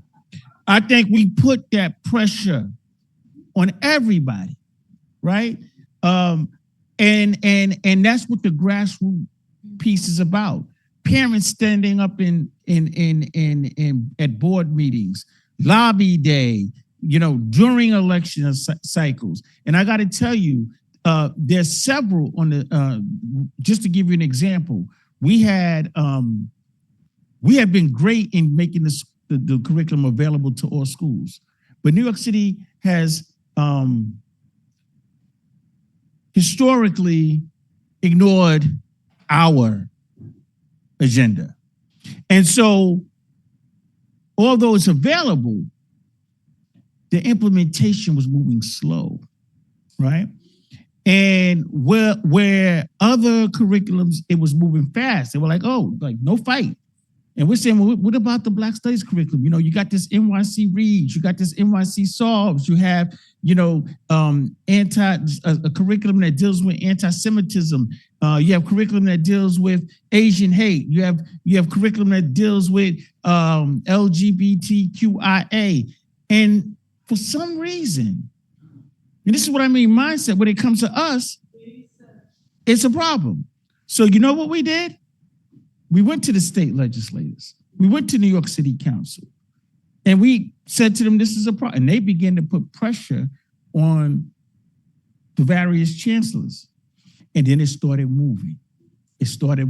So they have power, right? But also, I'm going to tell you in terms of a mindset, it's not just the mindset against the white establishment. It's a mindset against even our own people who sometimes live in spaces of darkness. That when you are a leader of a school, and I'm just going to give you this as a quick example, and you have the power and the ability to implement this curriculum in your school, and you're a Black principal, and you're not doing it. Even though the curriculum is available to all schools, we have to have that internal conversation and put pressure there too. Even though you have the permission to do it and the power to do it, you don't. I remember asking a principal, I said, well, what's going on with the Black Studies curriculum? This is a friend of mine. And I said, and they gave me every reason why they couldn't do it. And then as they were telling me the reasons, they started lifting the other pressures of the things that they have to do. And the more they spoke, the more they told on themselves. Right. Because the curriculum is integrated into what teachers are already expected to do. So I said, you haven't looked at the curriculum, have you? And the answer was no. So you haven't even looked at the curriculum to see if it's implementable in your building. So pressure has to come to everybody. All electeds need to get on board. And we have some, and I want to lift up a few. Adrienne Adams, New York City Council. She was the speaker of the New York City Council. She's the one that along with former council member Ida Millers, pushed it and funded it to the tune of $27 million. So, you know, we have to also celebrate Leroy Comrie, State Assembly Leroy Comrie. Why? Because when they do the right thing, we need to give them the praise. And when they don't do the right thing, we need to apply the pressure. I want to add something just really, really quick. I have several mentors. I'm not going to mention their names right now, but one in particular, he reminded us as we're going through this, he reminded us when Dr. Martin Luther King went to President Johnson and said, you know how eloquent he is. You know, we need this about civil rights. We need you to sign this bill. And, you know, he was all eloquent and whatnot. President Johnson looked at him and said, make me do it. And that's what he did. He got the people together and made him do it. Thank you to Dr. Cody and to Dr. Blake. We are going to first apologize to you all that Dr. Stephanie James Harris, we're going to invite her to come back at another time, but due to technical difficulties, we are not going to move forward with that part of the program. So we're going to prepare for our public hearing portion where we hear from you. But before that, we want to give the mic to the steward of this house, Reverend Lewis, and give him an opportunity to bring greetings.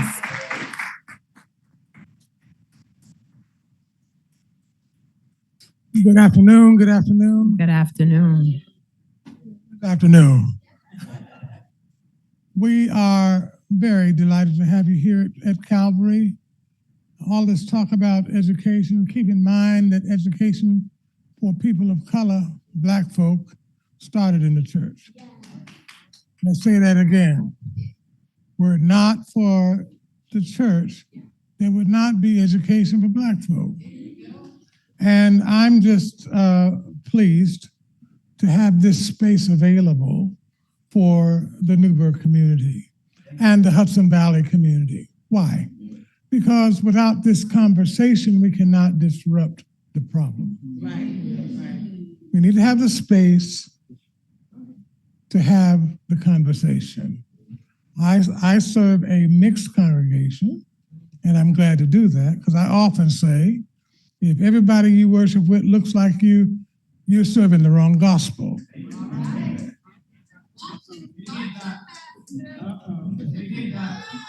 I know this is Saturday and not Sunday, so I'm not going to preach today.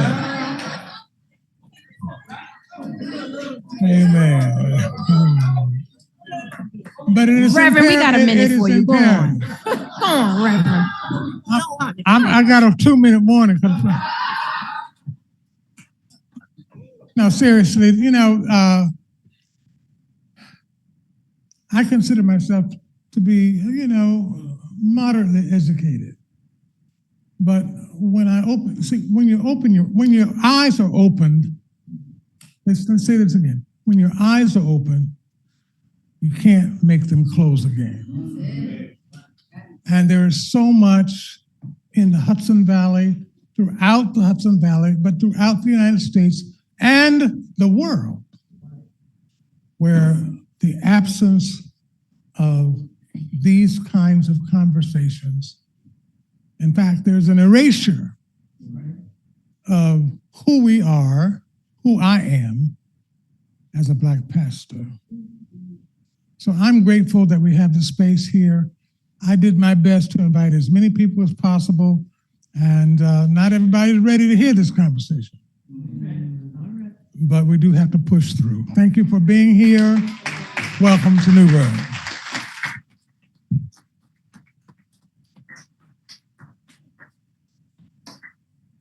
Pastor, and we didn't even have to turn off your own microphones when your house. We wasn't turning that mic on. We honor you, Pastor, and thank you again for having us here at this beautiful establishment at Calvary Presbyterian Church. We are going to prepare ourselves for the public hearing portion. Here we have forms where each of you can sign up. I'm not sure what the feedback is. I feel like there's a DJ back there. doing something, a little scratching, but I want to know if you're interested in providing public testimony, please go to the table in the back and sign up. Oh, yep. And so, but please sign up and we will have an opportunity for you to have public comment. So we're going to begin, and I want to open the floor for our invited speakers. And this speaker is certainly very special to us because she has been our poster person.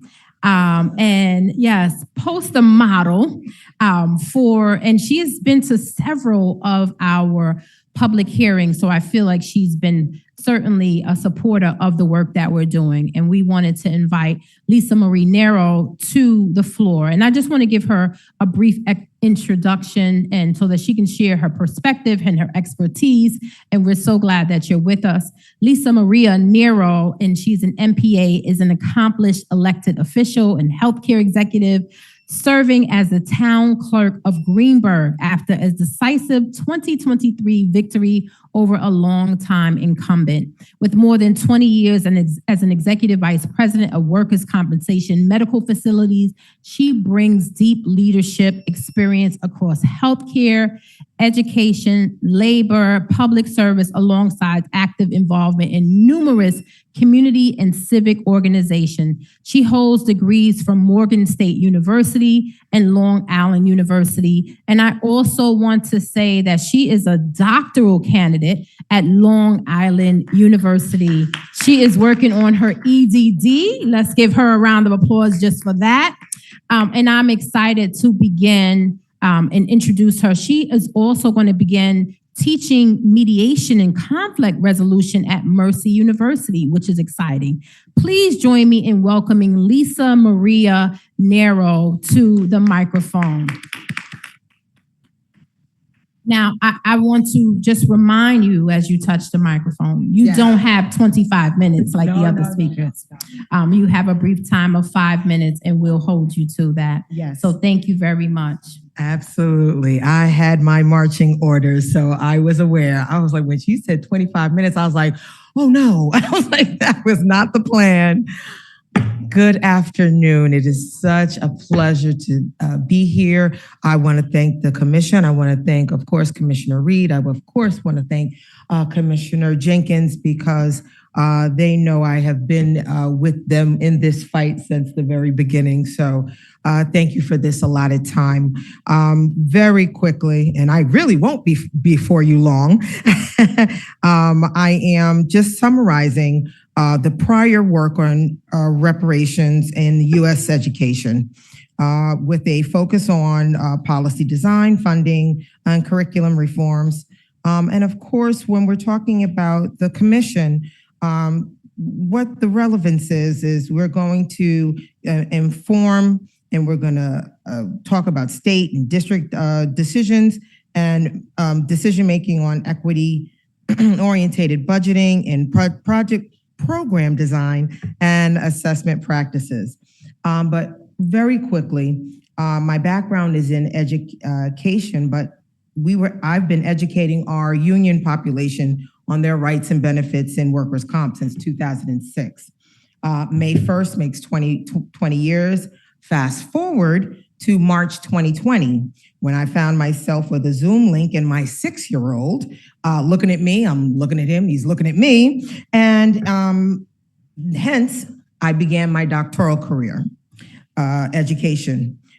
6 years later, I've never paid a dime for my education until my doctorate.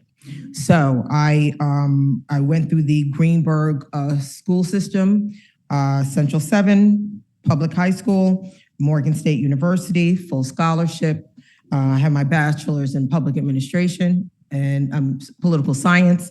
I then went to the University of Bridgeport for a scholarship part-time. Unfortunately, racism forced me to leave. And then I went back for my master's at Long Island University.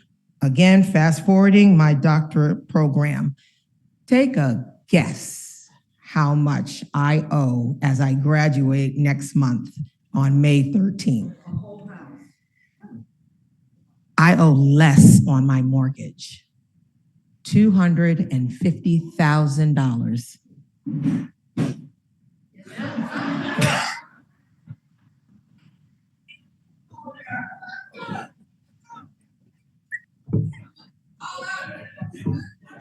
That part.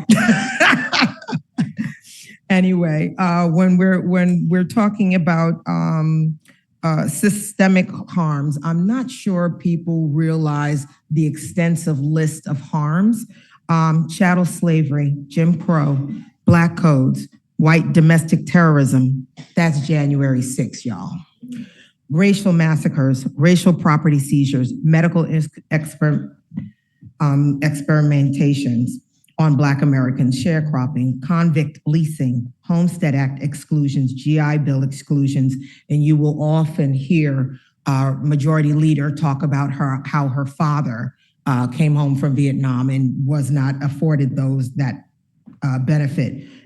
FHA, mortgage exclusions, contract buying, redlining, urban renewal, AKA Negro removal, racial confidence, war on drugs with, I was there at the public hearing on that, mass incarceration, police terrorism, and of course, immigration policy and displacement. And of course, there's political undermining.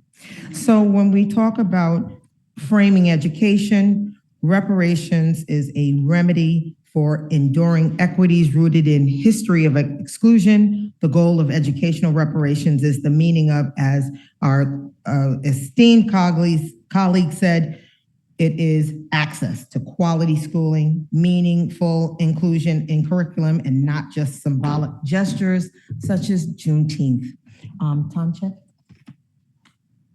Excellent. When we're also talking about, historically Black and Indigenous communities face underfunding schooling, limited resources and curriculum that erased our histories.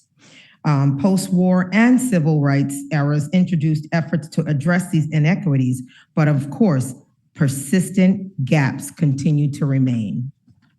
I'm going to jump forward, and when we talk about reparations as far as when it comes to education, when we look in the United States, education, reparative education has shown, as again, my colleague had said, targeted funding, various access, curriculum reforms.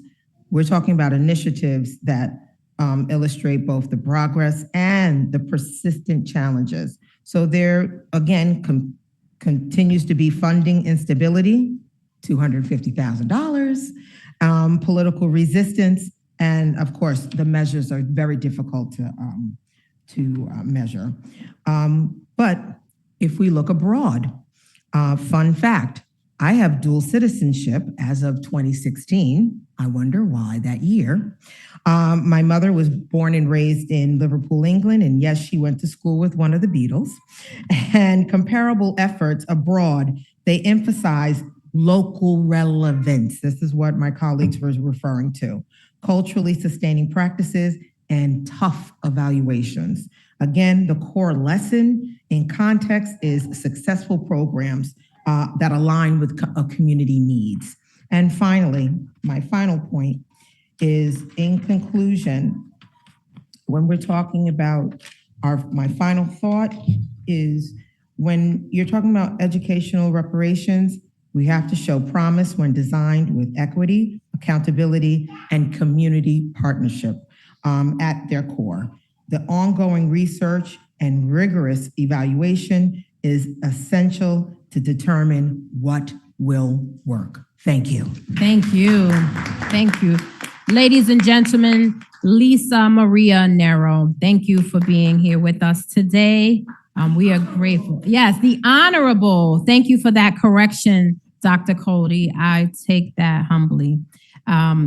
We're going to begin our public comment section of this public hearing. And as I've said earlier, you have an opportunity to provide testimony. You'll have 3 minutes.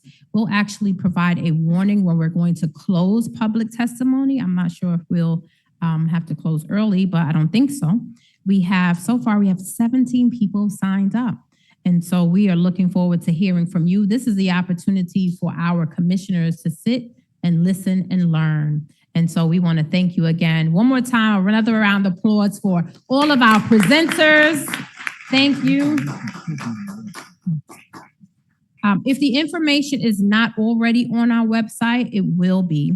And if you don't know our website, it's ny.gov/reparations. With that, I'd like to call our first speaker today. You are going to come to this microphone here, not the podium there. So you'll grab the microphone. You'll have 3 minutes. I'll have a time. I think I have a timer in front of me. So it's a clock. It's just a clock.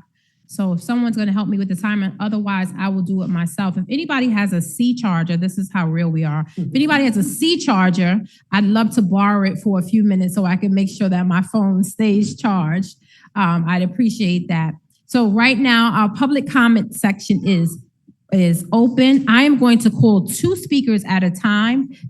Oh, they got a long one for me? Thank you. Thank you, Honorable. Thank you so much. I have community members that are here giving me information about planning the next public hearing. And I appreciate that because we heard from you. You told us last time that you wanted to see Saturday public hearings. We heard that in Brooklyn. And I don't think we've had all public Saturday public hearings since. So we listened to you. I had Brother Nehemiah give me information about coming to Hempstead and where we should go. So I just want to acknowledge that we are listening to you. And so thank you for the opportunity to look at us as partners that we can share information, and we're taking your feedback and running with it. So with that said, I'm going to call 2 speakers. We have Gigi Johnson, and forgive me if I mispronounce your name or if I can't read your handwriting, but I think it's Antoinette Woodridge. And then Linda and Sherry are going to be after that. But if Gigi Johnson and Antoinette Woodridge would come up, I'd appreciate it. Thank you. Thank you for the C charger. Excellent.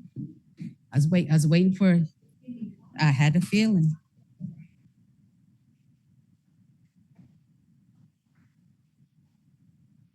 Am I able to grab this right quick? Good afternoon. Good afternoon. Good afternoon. If you can begin with your name, I apologize, your name and who you're representing. So we're going to restart your time. And your city. Well, she's from Newburgh. Actually. Oh, you're not. Oh, I thought you were shouting out Newburgh. Okay. I was shouting out on this whole entire endeavor. It is absolutely phenomenal. I'm a veteran Navy spouse. I lived 4 years in Japan, 3 years in Italy. I cannot thank our wonderful, esteemed Reverend Lewis for hosting this outstanding, just absolutely outstanding group to come here. As a veteran Navy spouse and a daughter of educators, my mother is an assistant principal in the elementary school system down in Florida. And my father is a professor of music at Florida A&M University.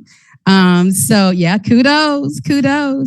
I stand before you very, very excited as a graduate of Florida State University who did not have to pay a dime for 2 music degrees.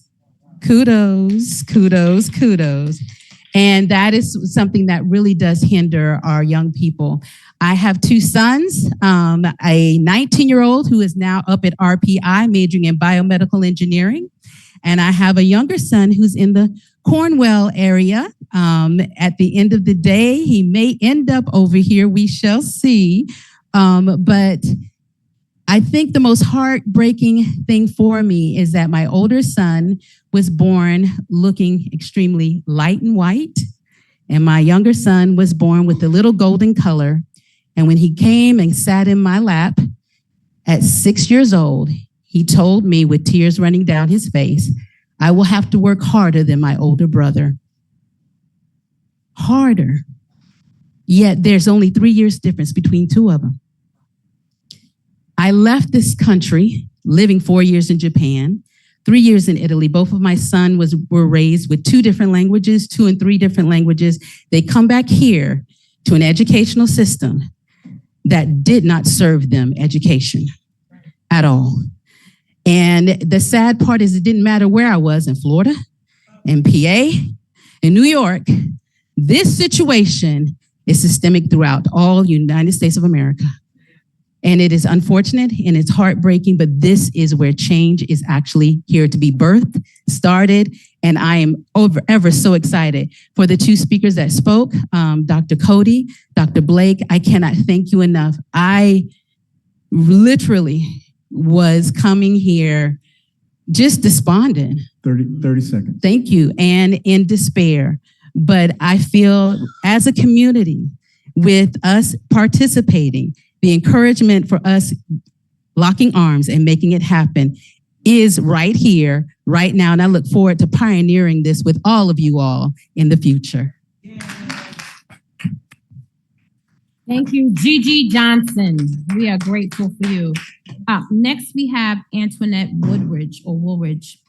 Woolridge. I couldn't tell if it was a L or a D. It's Woolridge. Woolridge. Thank you. Good afternoon, everybody. I just came here because I wasn't sure what the New York Community Reparation Remedies was. So I was curious, so I came. I'm glad I did. Thank you for all the speakers because I've learned a lot today. I'm an employee of the Department of Justice, so we have a lot of changes going on. So I was curious.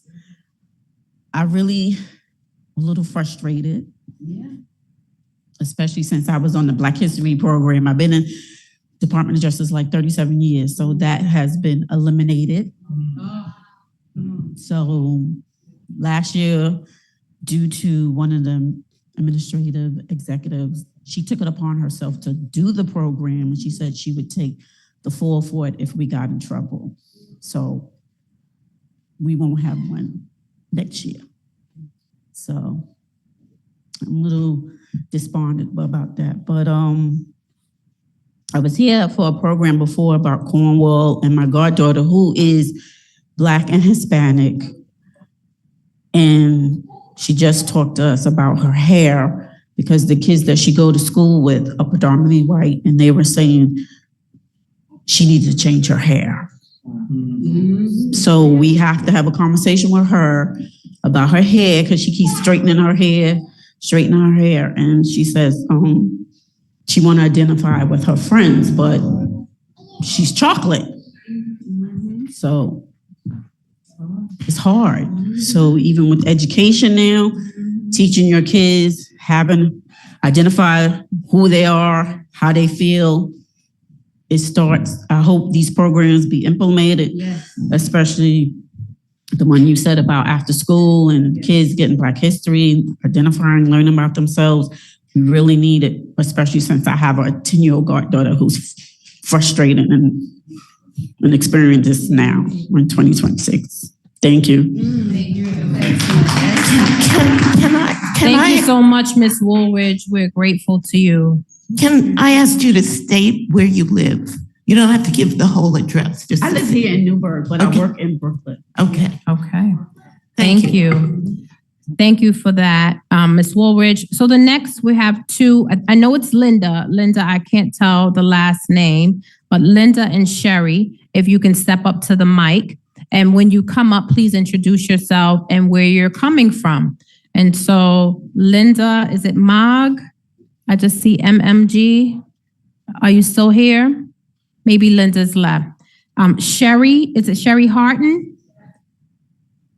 Okay, Hatton, like Manhattan. Well, Sherry, your script is very fancy, very fancy.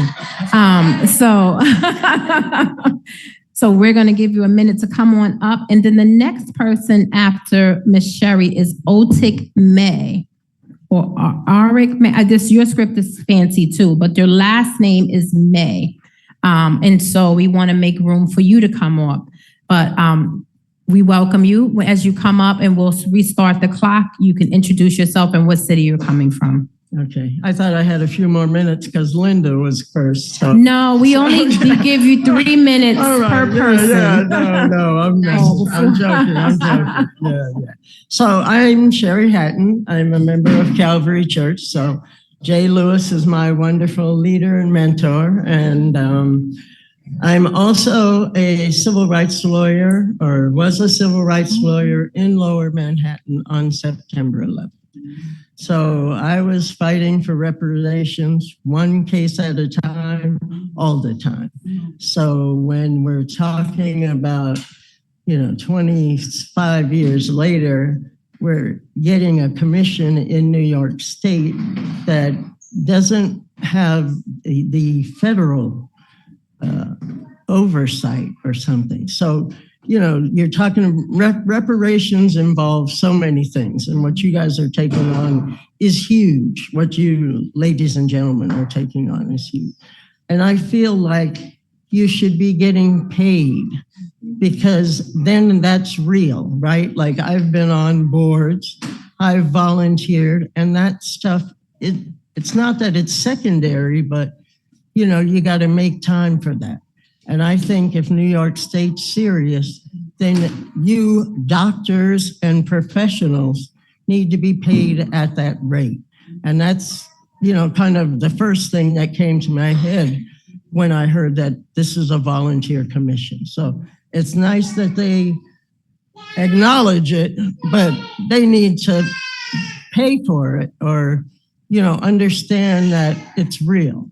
The second piece, and I think I alluded to it a little bit, is the need for kind of a federal oversight, because are you guys fighting for like New York State slaves only?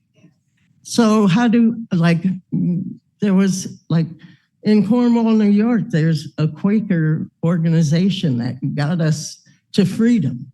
But so that's just down the road, and it's, like somebody came from North Carolina and got to the Underground Railroad through Cornwall, New York, and that lovely Quaker community, and got to freedom, possibly to Canada, where I was born.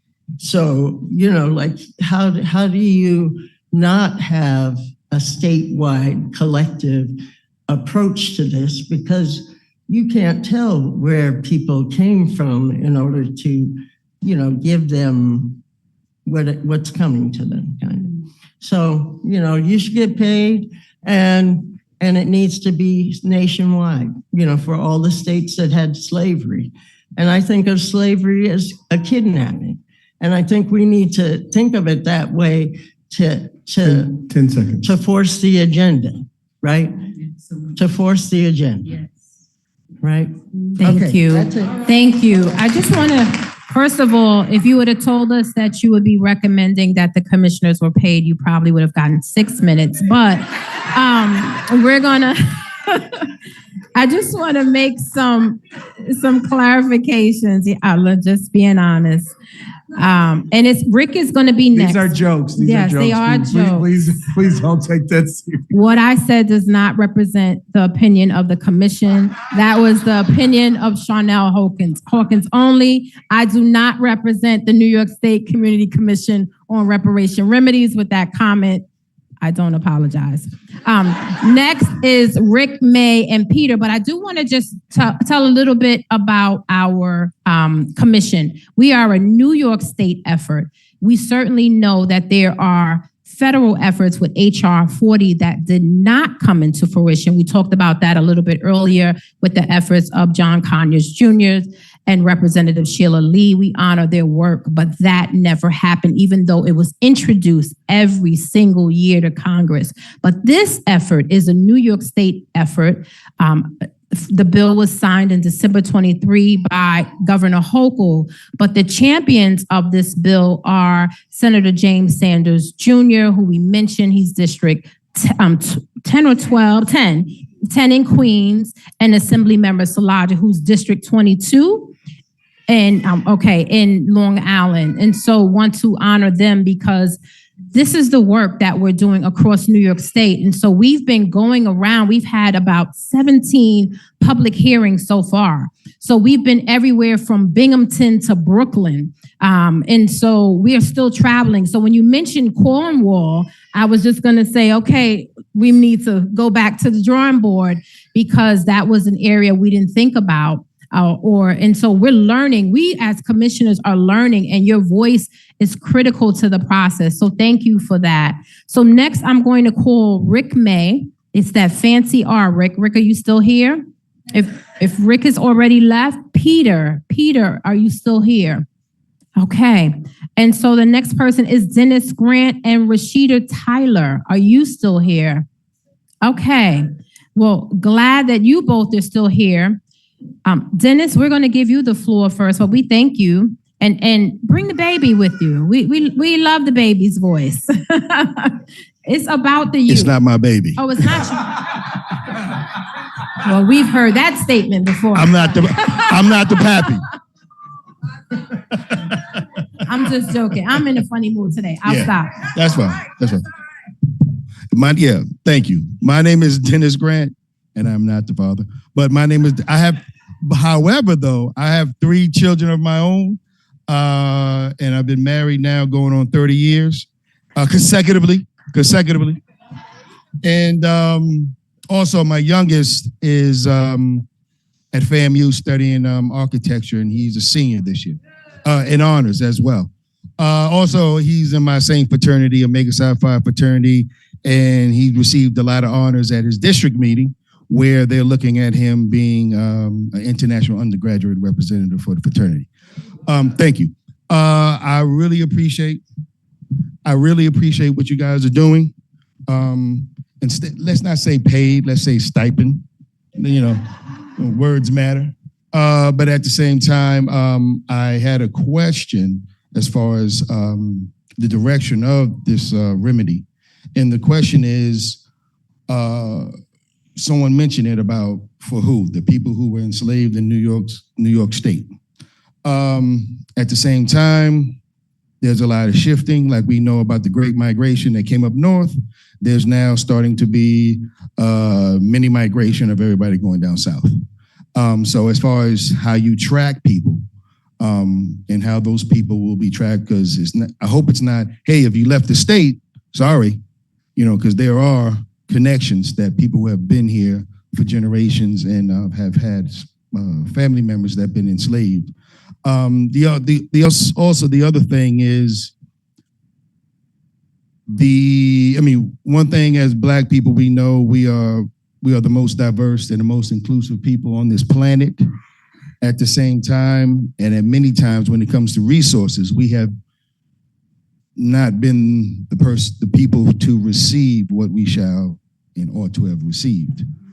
And with that being said, I understand it's for the enslaved, but is there some type of a cutoff point?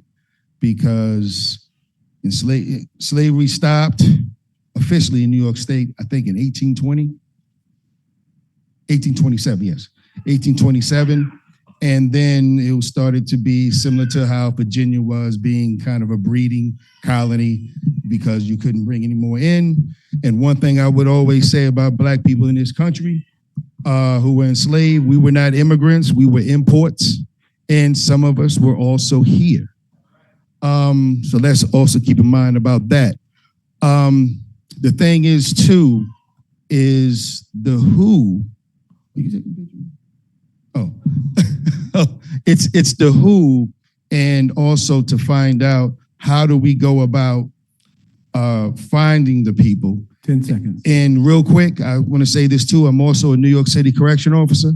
And one thing about the island of Rikers, we know about Judge Riker and his wonderfulness of having an island that he used to have freed people that he would catch, enslaved people that he would catch, and then on that island, he would redirect them and sell them back down south. So nothing has changed with that island, and I hope this will change for us. Thank you. So also, if you didn't get a chance to finish everything you wanted to say, you can submit it in writing to the commission, or you could, you can give a phone call to 518-473-3997 and have as long a testimony as you would like. Yes. Thank you. And I gave Mr. Grant a copy of the bill that speaks to who the reparations would be for, but it's for New Yorkers of African descent that are descendants of those that have been enslaved. So certainly our work is as commissioners are to understand that process.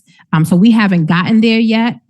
We haven't gotten to the work, but right now we're in the learning phase.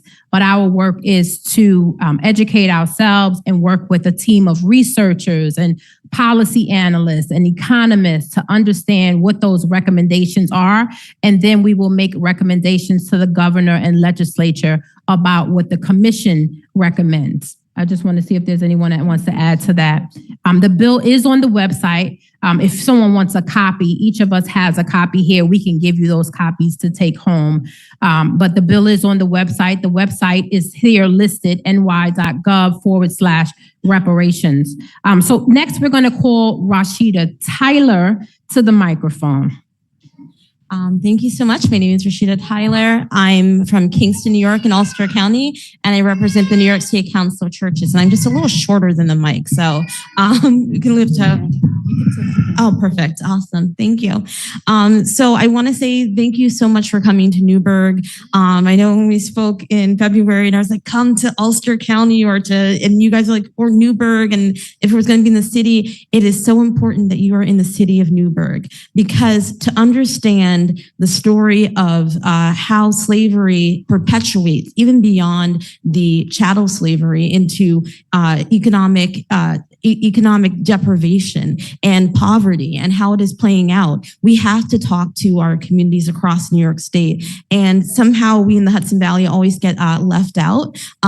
Kingston is where I'm from. My family's been there since the 1930s with the Great Migration, and Newburgh, and knowing how the urban renewal came through and took out whole swaths and sections of this city and Kingston as well, and shepherded people into containment areas that were deprived of resources. So when we look around Newburgh right now, we see places that are having a revival, but the people who have been here the longest are not able to participate in that because the resources are not provided to them equally. And that happens in Kingston, it happens in Newburgh. And I do want to lift up what Reverend Lewis said about the churches being a center and a force within the community to help uplift our communities. But our churches are also suffering. Over the next decade, about 100,000 are slated to close. And it's not because there is a shift in terms of faith, but it's also because our communities are becoming more unequal with the wealth disparities at the top, and people are having to move out. New York State has lost 500,000 people in the past decade. It is affecting our seats in Congress. And so if we do not have policies that address those who are the most in need, which are our inheritance, unfortunately, from slavery, is that deprivation that cycled in to take the place of chattel slavery. If we do not have policies that address those, then we are going to keep seeing our communities become more and more deprived. And so I love to hear, and that we're here in Newburgh, and have people who are from Newburgh to speak to what Newburgh needs, what Newburgh wants to see, and what is the most, what are the most needs of the community. And the same here for Ulster County. 30 seconds. And so what I'll say to that is, as working with the 40 Acres and an EV committee on faith, heading that up, we have asked that there be an endowment for churches, particularly Black churches, because those are the churches that are still serving as pantries, as hubs, as community centers, and are not having the same investments poured back into them. Thank you. Nice. Thank you. We are grateful that you joined us. I just want to say thank you for those speakers that came forward for the first half. We're going to take a brief break, but we're going to take this public comment sheet and bring it back to the table. If there's anyone that was inspired, this is not hard, and we want you to feel inspired by your colleagues that have already shared. their testimony. And so if you would be willing to sign up, we can take 3 minutes and you can provide us your testimony. We are learning from you. We are listening to you. And we just want to thank you again, Newburgh, for allowing us to come here today and hear from you about your lived experience. With that, we're going to take a 10-minute break. Let's give yourselves a round of applause.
Hello? Okay. We got your timer. Thank you so much. So commissioners, if we could come back to the table. Commissioners, if we could come back to the table, and our audience that is still here, we are going to get started momentarily so we can make sure that we have enough time allotted for everyone that has signed up. So commissioners that are still here, if we can come back to the table, that would be great. And so we're going to get started in 2 minutes. 2:45 we will be starting back up. 2:45 we'll be starting back up.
We are going to continue on with our public comment portion of our public hearing, Newburgh. And once again, we thank you so much for allowing us to be here. And so Dr. Deborah Jenkins will be facilitating the remainder of our public comment. So thank you so much.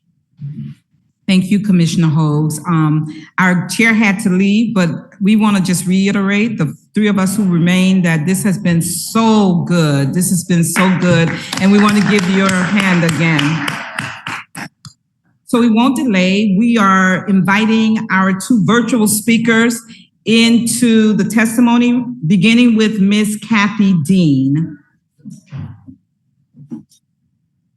Kathy, are you still with us?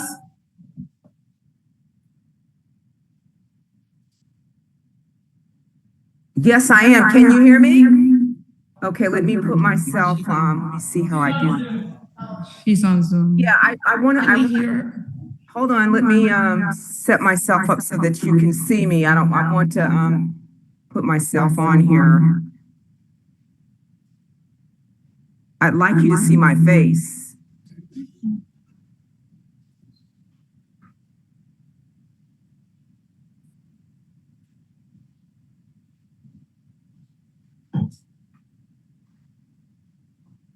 Can you see me? Hello? Can you see me? We're ready to hear from you, and thank you for being here. Okay, I can't see myself. I mean, I do see that, I don't We see can hear myself you. live. Is your camera on? Can you, Ms. Dean, can you please mute your speaker while you're speaking? Yes, of course. We can hear you though, Ms. Dean, whenever you're ready.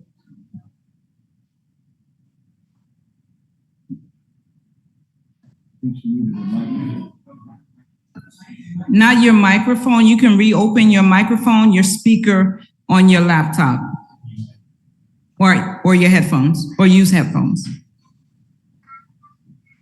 Okay. That's better? No.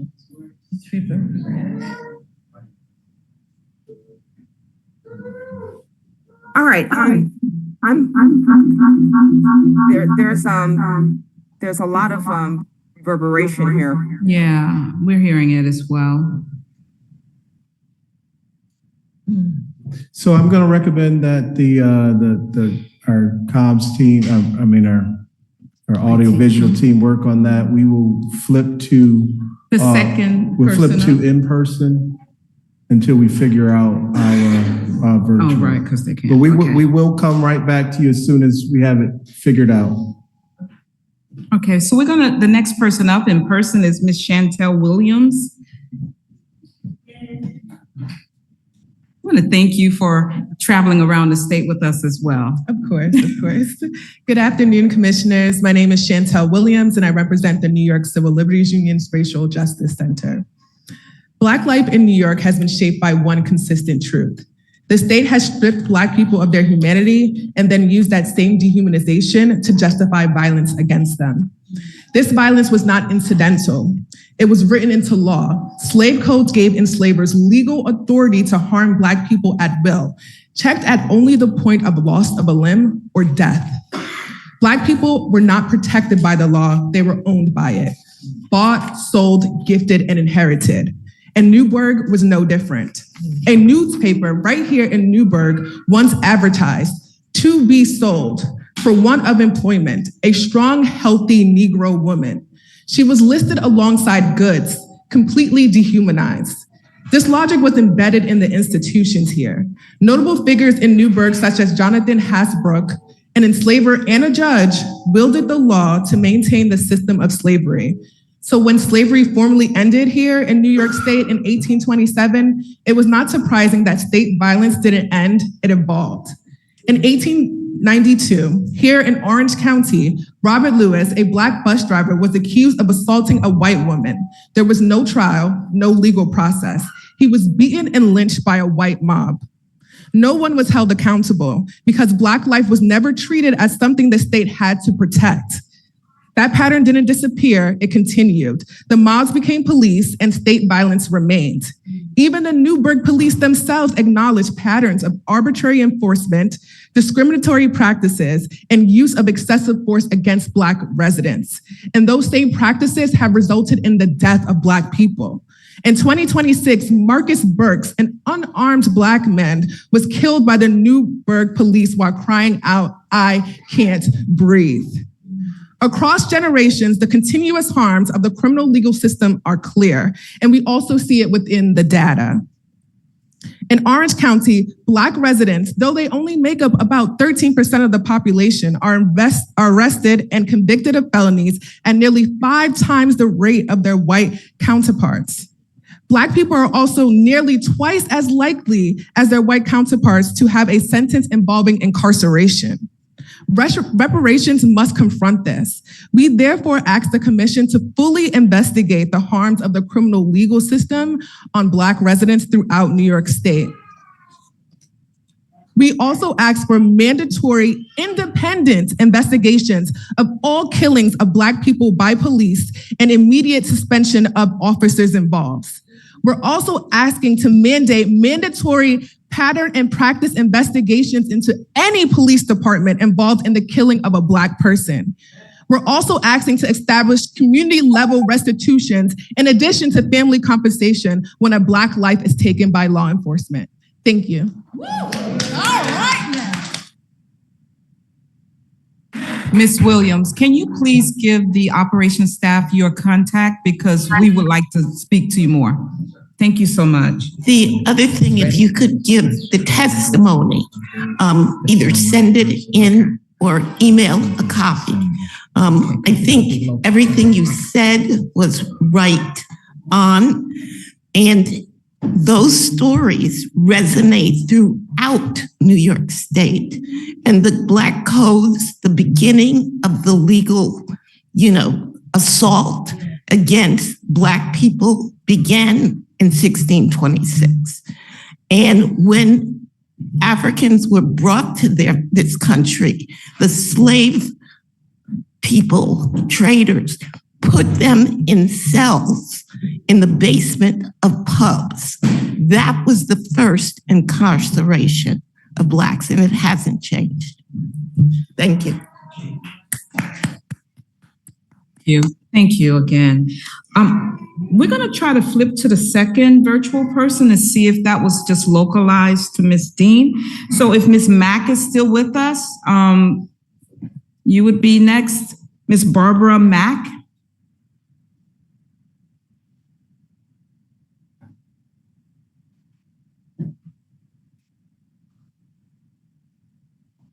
She's not there? She's left. Okay. All right. Yeah, let's try Ms. Dean again, if she's still with us.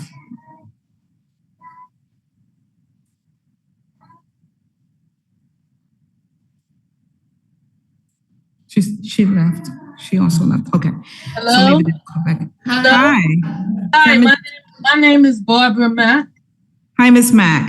Hi, how are you? Good. You sound good, so we're going to start your timer, okay? All right, I just have 2 questions.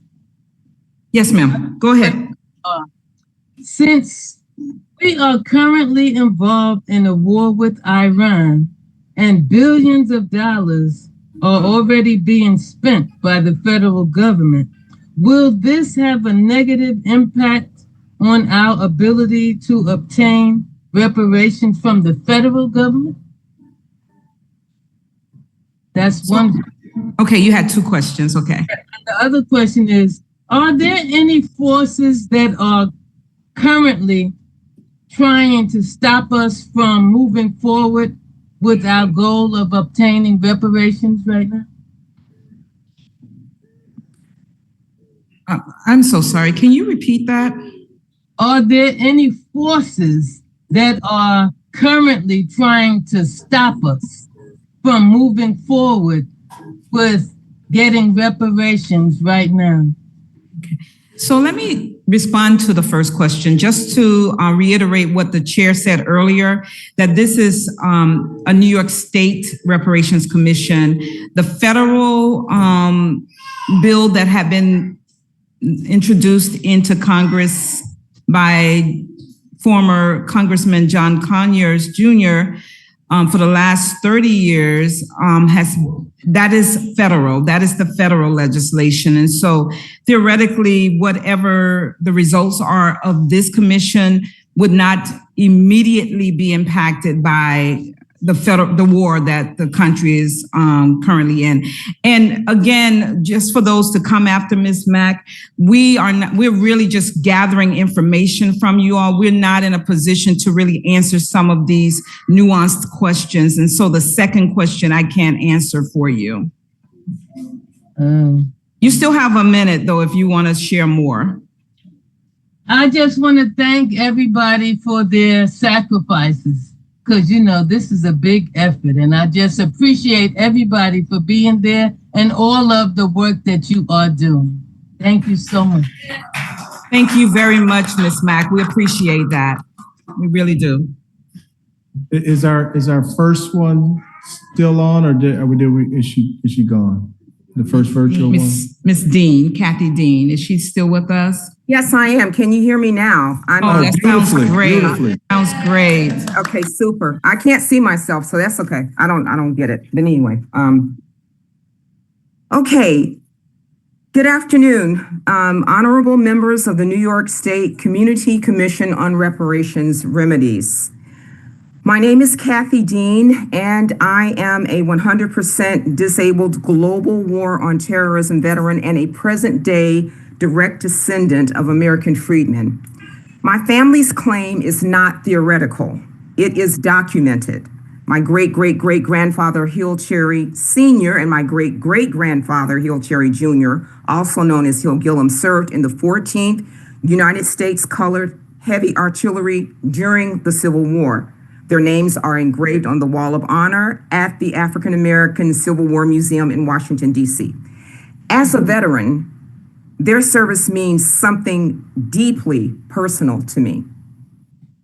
I understand that military service requires discipline, sacrifice, and commitment to one's country. The historical record also confirms that Hill Cherry Sr. suffered from scurvy while stationed at Fort Macon, North Carolina. That suffering is preserved in sworn federal pension depositions. New York's connection to this history is direct.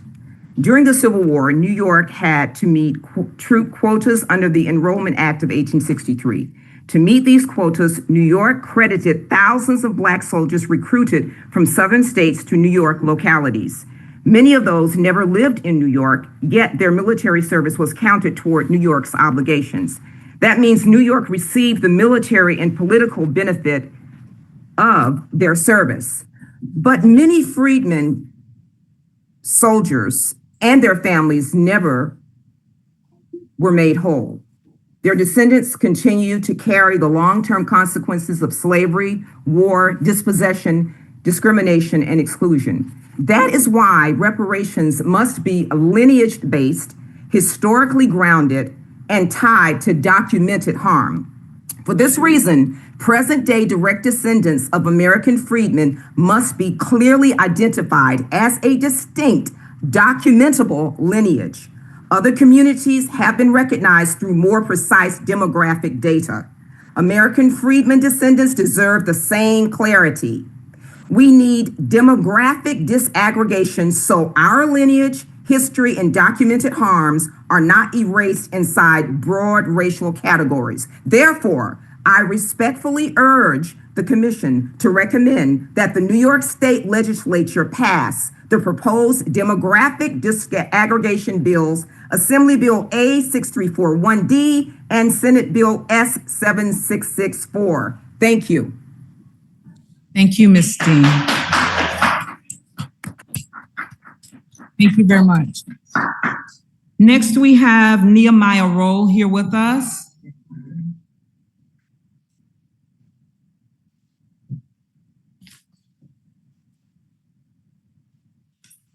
Good afternoon to everyone. Good afternoon. My name is Nehemiah Roll. I'm an attorney, business owner in New York State here.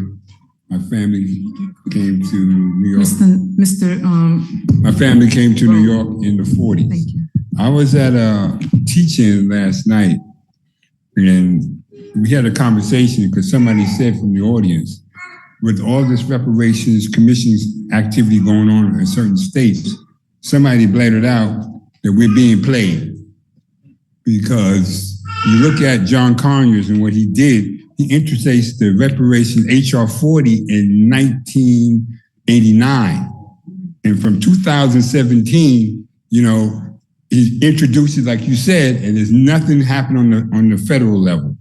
And okay, Biden promised, and I was at the 2023 Black World, Ron Daniels, we put on the reparations in Baltimore, and the guy that was kicking it was saying that they were going to executive order for the commission on the federal level. Biden didn't do it. So we're being, and my problem is that California has a reparations commission, and I'm echoing the thing that we have to stop from being played. At the bottom line of all of this, even here in New York State, because New York State is the worst offender, okay, of enslaving Black people and crushing Black people. Right here in Orange County, you got a New York State prison, you got a federal prison, you got a jail, okay? And most of them come from downstate, we end up upstate here, okay? And they got slavery plantations here, right here in Orange County, right here in Newburgh. So I did some numbers because this is about money. Whether you want to give grants or whatever, it's the bottom line is about money, okay? And New York State fiscal budget, okay, is $237 last year billion, okay? Now, New York used to be number one as far as aggregated amount of Black people. We don't drop to number 4. Texas is number one now. We're losing population because of what's going on here in New York. We're 99% of Black Americans in New York State are in economic slavery. Slavery didn't end when chattel slavery ended. Okay? So we need, if you run the numbers, so let's say out of that 3.2 million that are in here today and say they are eligible, cut it in half, 1.4.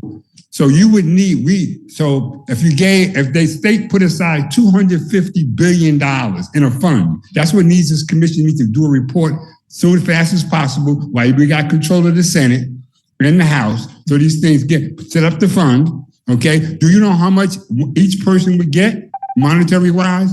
$178,000 only. Okay? Now, and so a lot of the stuff that we... You're at time. Okay. Well, I just want to say one more thing. The gross national product for New York State, do you know how much it is? $2.1 trillion. Okay? In 2025. The private sector, the insurance companies, they got the money. So please remember, if you didn't get to finish everything, to send it in so that we have it for the record. Well, we need a report as soon as possible. Yes, sir. We can't wait. Thank you, Mr. Rowe. We appreciate that. Good information. Yes. Excellent. So next up, thank you again, Mr. Rowe, is Edgar Hayes.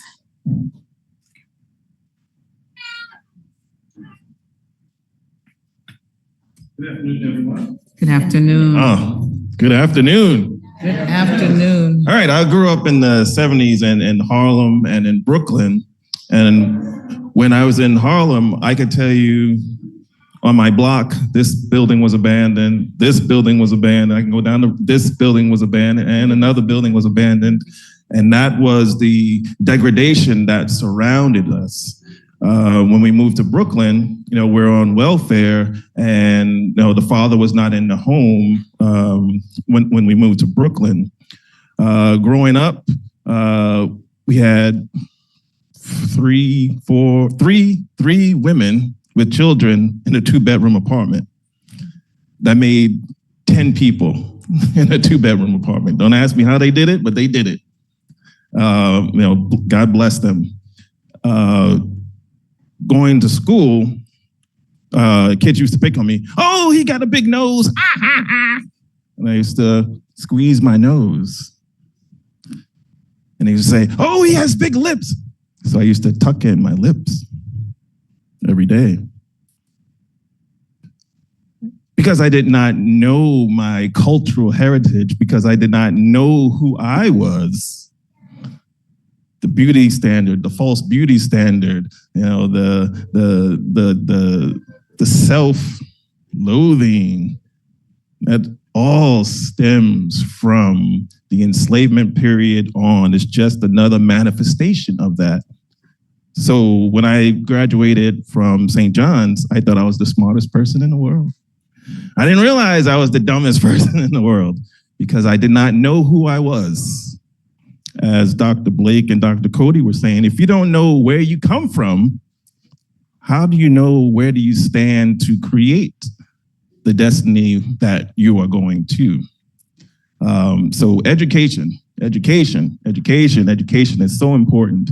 And I started to learn who I was when I joined the Freedom Schools, which is a cultural enrichment program, and that was set up in the community when I was in DC.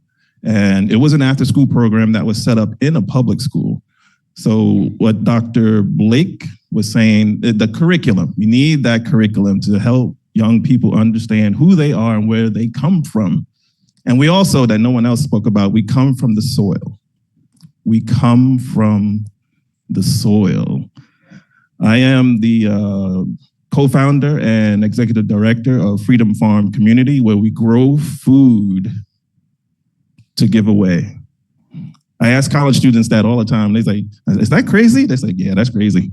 We grow food to give away and to teach the understanding of who you are and where you come from. 20 seconds.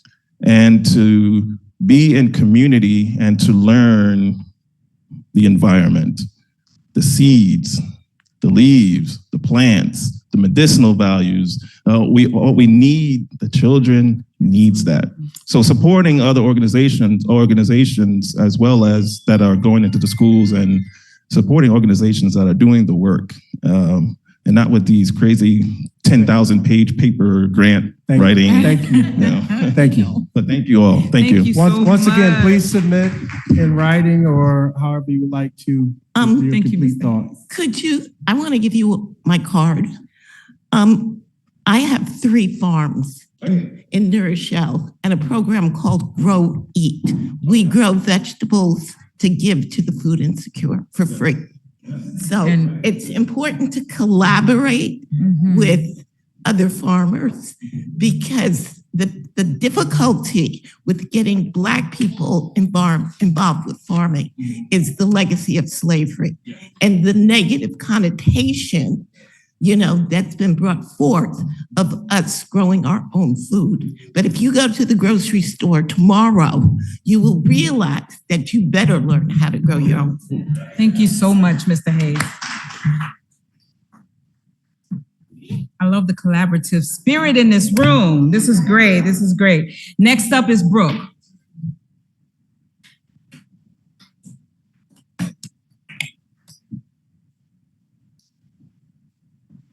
Dr. Cody, the core question remains, vocational education for who? Expanded technical training for who? Well-paying career pathways for who? Apprenticeships for who? Because when we say all students, we have to be honest. Not all students were the descendants of people whose laboring, suffering, and exclusion built the foundation of this country. That distinction matters. All students are not the descendants of those affected by slavery and the badges and incidents thereof. There's a reoccurring issue. Resources and opportunities created through the historical sacrifices of foundational Black American freedmen often end up benefiting everyone except the very community whose struggles made those resources necessary in the first place.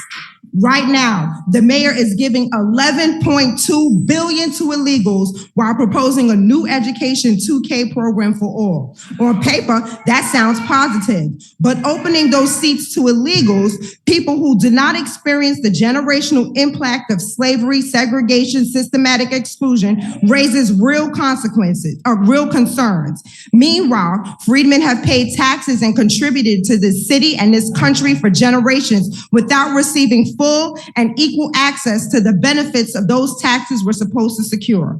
The same patterns show up in education. Foundational Black Americans fought the New York City Board of Education for fair admissions of specialized high schools through standardized testing. Decades later, the test has been made nearly impossible to pass without expensive test prep, recreating inequity in a different form. And when efforts are made to fix this imbalance, there is an organized resistance coming from the Asian community. The Asian community who are now in 2026 considered minorities, but back when we fought for the test, they were classified as white. This is why we, the foundational Black American freedmen, have learned to be specific. Even HBCUs, institutions created because freedmen were excluded from higher education, now serve a growing number of students who are not descendants of the community that the schools were built for. They may share similar appearances, but not the same lineage, history, or generational impact tied to this land drenched in our blood. This is why clarity and specificity are essential. Without it, the very people whose ancestors paid the highest price continue to be pushed into the margins. Bring serious speakers like Andre Barnes to do a presentation on how immigration has hurt foundational Black Americans. Thank you to the grassroots for funding us to be here today, because I learned more foundational Black American history from the grassroots than I ever learned in any Black history studies program. If you were annoyed by the agenda and inclusion of everyone and the disingenuous intentions to steal our reparations in the form of education programs where legacy organizations defraud the community out of what is owed to us, I implore you to send emails to our legislators by going to BREUCK calltoaction.com. Thank you.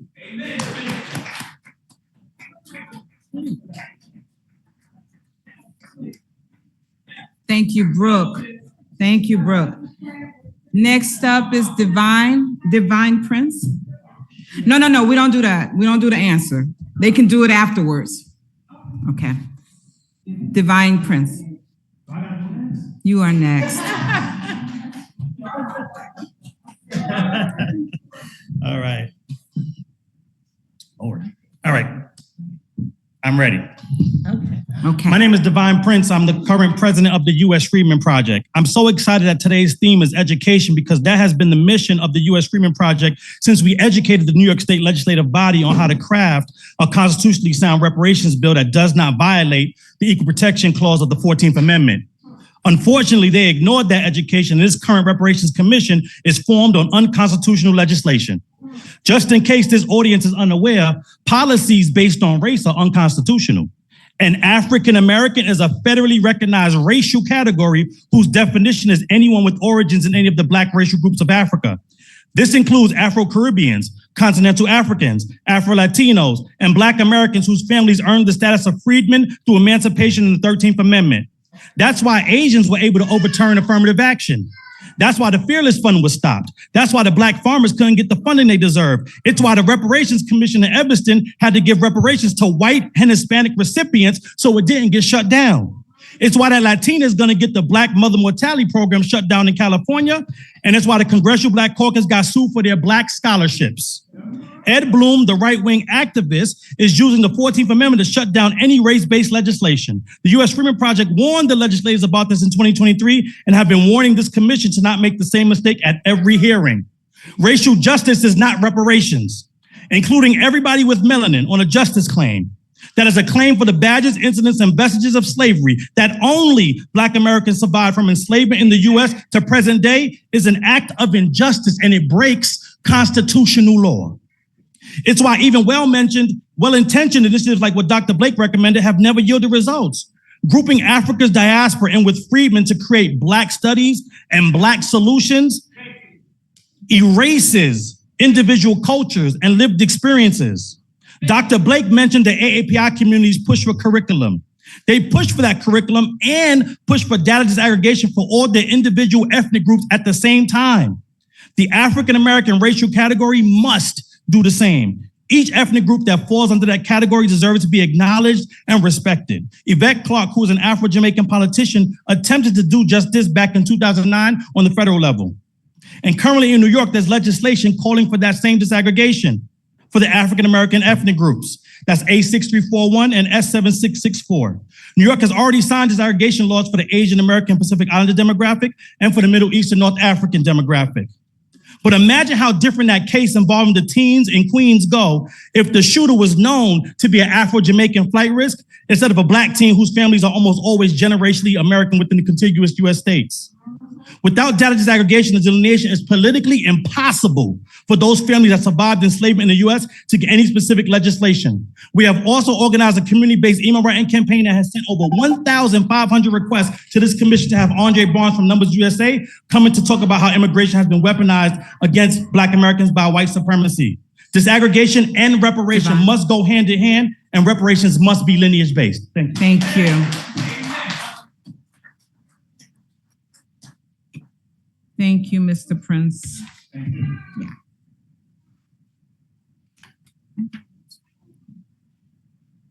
I believe it's Alicia Ware.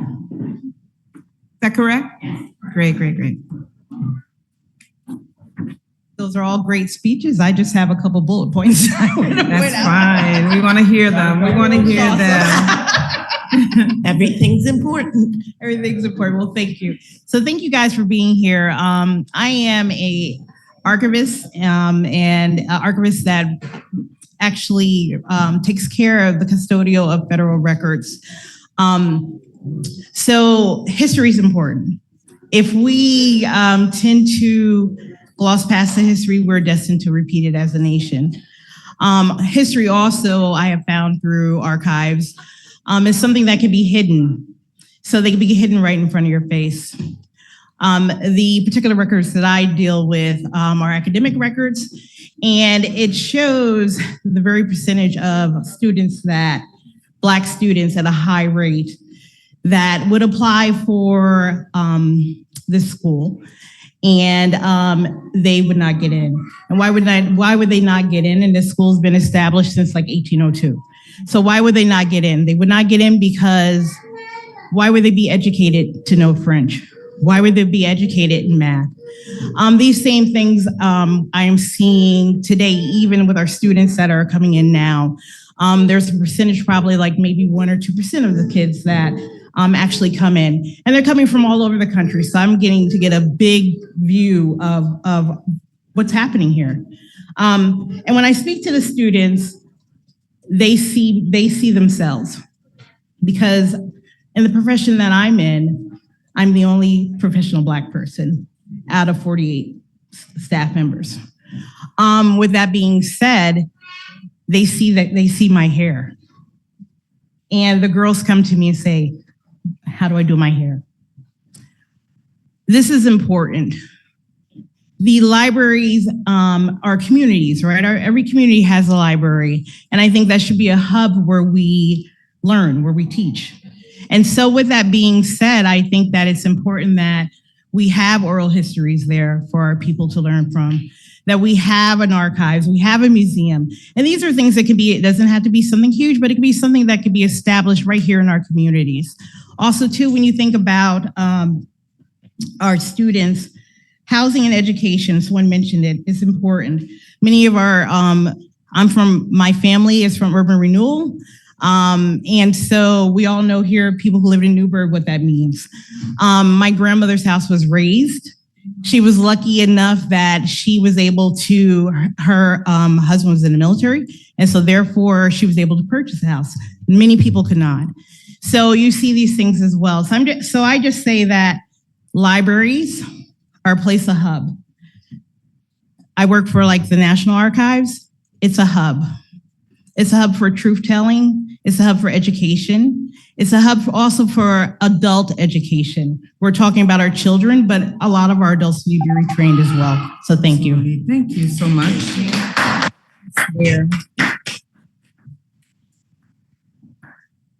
The next person, and I hope not to mispronounce your name. Is it Kobe Allen? Oh, Corey. Everybody knows me here. Okay. How y'all doing? Wait. Hold on. We're gonna wait for you. I'm glad you guys came here. Everyone can probably hear me. And I love this. I had talked to Jonathan Jacobson and James Scoopus about being on this commission when you guys first formed. I don't know what happened with it. I emailed someone, but that's neither here nor there. I'm glad this commission's together. Very glad. I like the fact you guys came to Newburgh. I want to give you guys a suggestion going out. I don't know if you guys have done this. I don't think you have personally because I didn't hear about it. But if you guys go to different towns, right? Towns like Newburgh that have a historical context in regards to what you guys are studying and what you guys are clearing up right now. I think you guys should actually go out and talk to the folks around here. I hear urban renewal from my sister, Miss Ware. That's my family. The Ware's my family. My father and them used to own a store 2 blocks from here for 10 years. Urban renewal took all that from us, but that's not even the tip of the iceberg. I love the fact we're talking about education.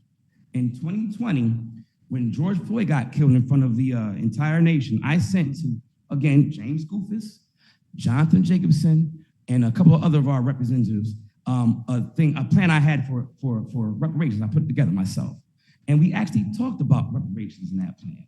And I believe, and I'm gonna read one part of that, because I'm gonna get out your way. I'm not gonna be too long, but I covered everything in reparations from financial to educational, all the way to land home ownership and justice. But I'm just gonna read from you a part what I wrote in terms of education. My mother is from Williamston, North Carolina. I asked my Aunt Brenda. My Aunt Brenda used to teach at the school. Her name is Miss Sanders. She teach that right down the hill. There's a school called Montgomery Street School. Back in the days, it was mostly Black teachers in that school. I asked her, I said, was there special ed back then, Aunt Brenda? She said, no. I said, was there special ed in Williamston, North Carolina, where you came from? She said, no. What were the graduation rates when you were segregated? 100%. 100%. So if we're talking about real reparative justice, we have to look at, like they said, historical context. When we were segregated, we were okay. We were fine. But when people said, hey, let's make everybody all together, that's when everything went south. So that's when you saw in the 70s, like they spoke before, about the whole minority thing. And you see all the resources going to folks that ain't us. Lineage-based reparations is the key. And it all starts with, and I love the fact you guys are talking about education. But if you look at education in the relationship to poverty, you'll see folks that aren't in poverty do much better educationally. So everything when it comes to reparations, it starts with a check. Cut the check. It starts with payments to those specifically who are descendants of American slaves, American descendants of freedmen, foundational Black Americans, whatever you want to call us. I can trace my family back to the 1500s. We weren't brought here from Africa. We were here. Give me what we're owed. And that's all I ask. Thank you so much, Mr. Allen. Mr. Allen, if you are willing to submit that report or any parts of the report that you wrote back in the day, we would be glad. We already have it. Yes. Thank you so much.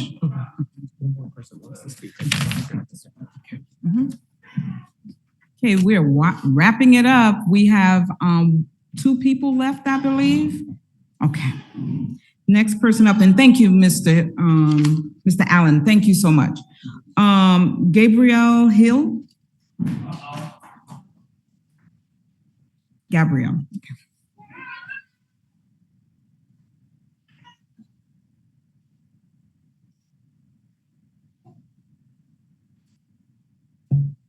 Hi, good afternoon, everyone. Good afternoon. Pastor Lewis, good afternoon. My pastor, Milton Best, good afternoon. Good afternoon, all my brothers and sisters. I'm telling you, I'm sitting back there and I'm feeling fed. I feel like I'm eating a fresh bowl of fruit. My soul feels good right now. There's something about us when we get in the room and we have an opportunity to sit and listen to each other and to be able to say those things that we always want to say, but we always got to watch out for somebody else's feelings. I appreciate y'all today. I don't really have much more than that to say. Everybody has said what is on my heart and on my mind, but I will say this. As a lifelong resident of the city of Newburgh, New York, I am committed to leaving this place better for my grandson that's back there in that room.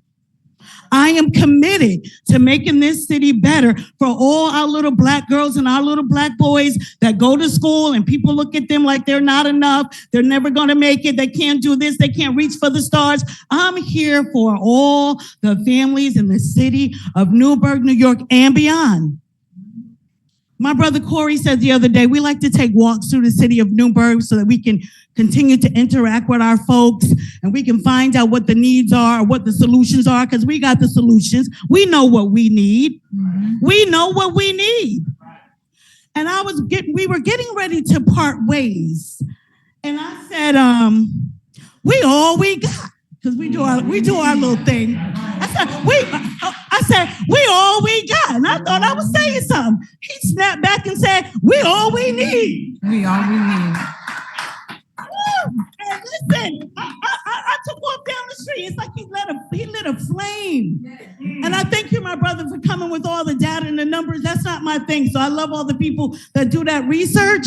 But I like to speak for the folks that I see every day who don't have the courage to speak up for themselves, right, Pastor Briggs, who come to us with their problems and expecting us to do something about it. And we are called to do something about it.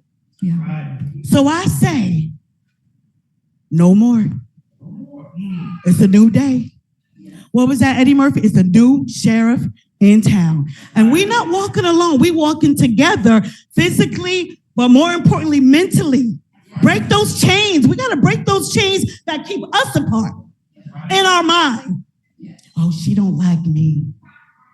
Oh, she thinks she's cute. And she is. Isn't Miss Gigi cute? And she is. But why am I going to do that? We got to find a way to get over our differences and those fears, because there's already enough barriers against us. We don't need to put walls up against each other. Thank you. So let me just say this. Can we say this all together? We are one. We are one. We are one. We are one. We are one. We are one. And we will win. And we will win. Thank you so much, Ms. Hill. That was beautiful. Orange County Legislator Gabrielle Hill. Oh. See, Ms. Hill, you could have had more time because we recognized elected officials earlier. But we are so happy for your encouragement and gratitude testimony. Last but not least is Mr. Omari Shakur.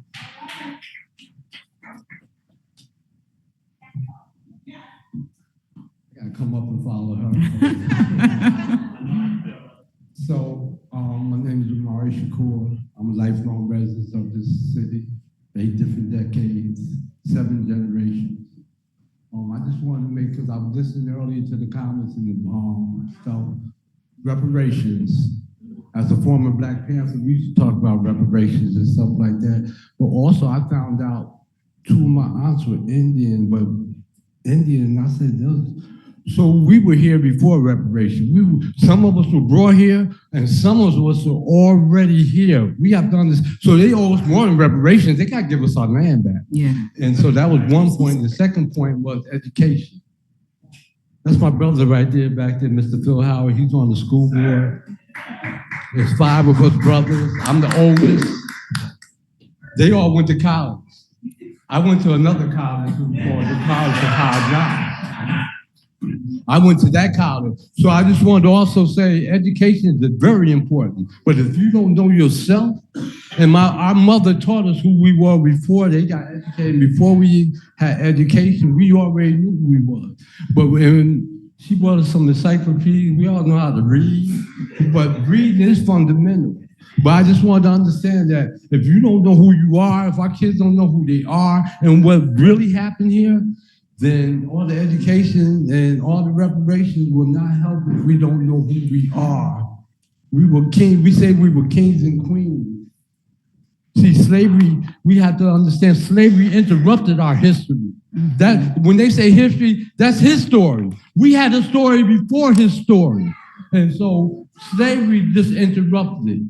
And like I said, that young lady right there, our legislator, we just put her in.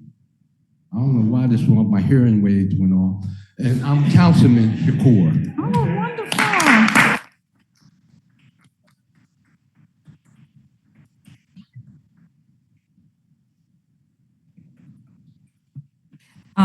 Ms. Allen, Honorable Ms. Allen, Ms. Hill, I'm sorry. Who was your pastor? You mentioned him, and I just want to recognize him before the pastor of the house comes through. Hi, Pastor, we recognize you, and we love the community support up here. You know, this has been so wonderful. Are there any other pastors or clergy in the house? Yes, ma'am. We recognize you as well. We recognize you as well. Because as the pastor of this house said, Pastor Lewis said, education for Black minds began in the Black church. And we can claim the Black church because it is not the universal church. It is for our souls and it is for our spirits. And we always invite others in, but we don't lose ourselves in the process. And I think that's what I also heard you say, Pastor Lewis, and so thank you. We are going to wrap it up in terms of the official public hearing, but we're going to ask the pastor to come and close us out as we're going to go to him for him to close us out. Mr. Allen, Pastor, Mr. Allen, if I can speak to you before you leave, that would be great. We have other faith groups here too, and we want to be responsive to all of God's children. Yeah. Let me say that one more time. All of God's children. Let's say that together. All. Because you know, division is something that's kept us apart from each other, even spiritually. Once you bow your heads, we're grateful for this opportunity in this sacred space to talk about sacred things. It is important to us that you guide our lives, control our spirits, in order that we might be servants of all. Thank you for your presence. Amen. Amen.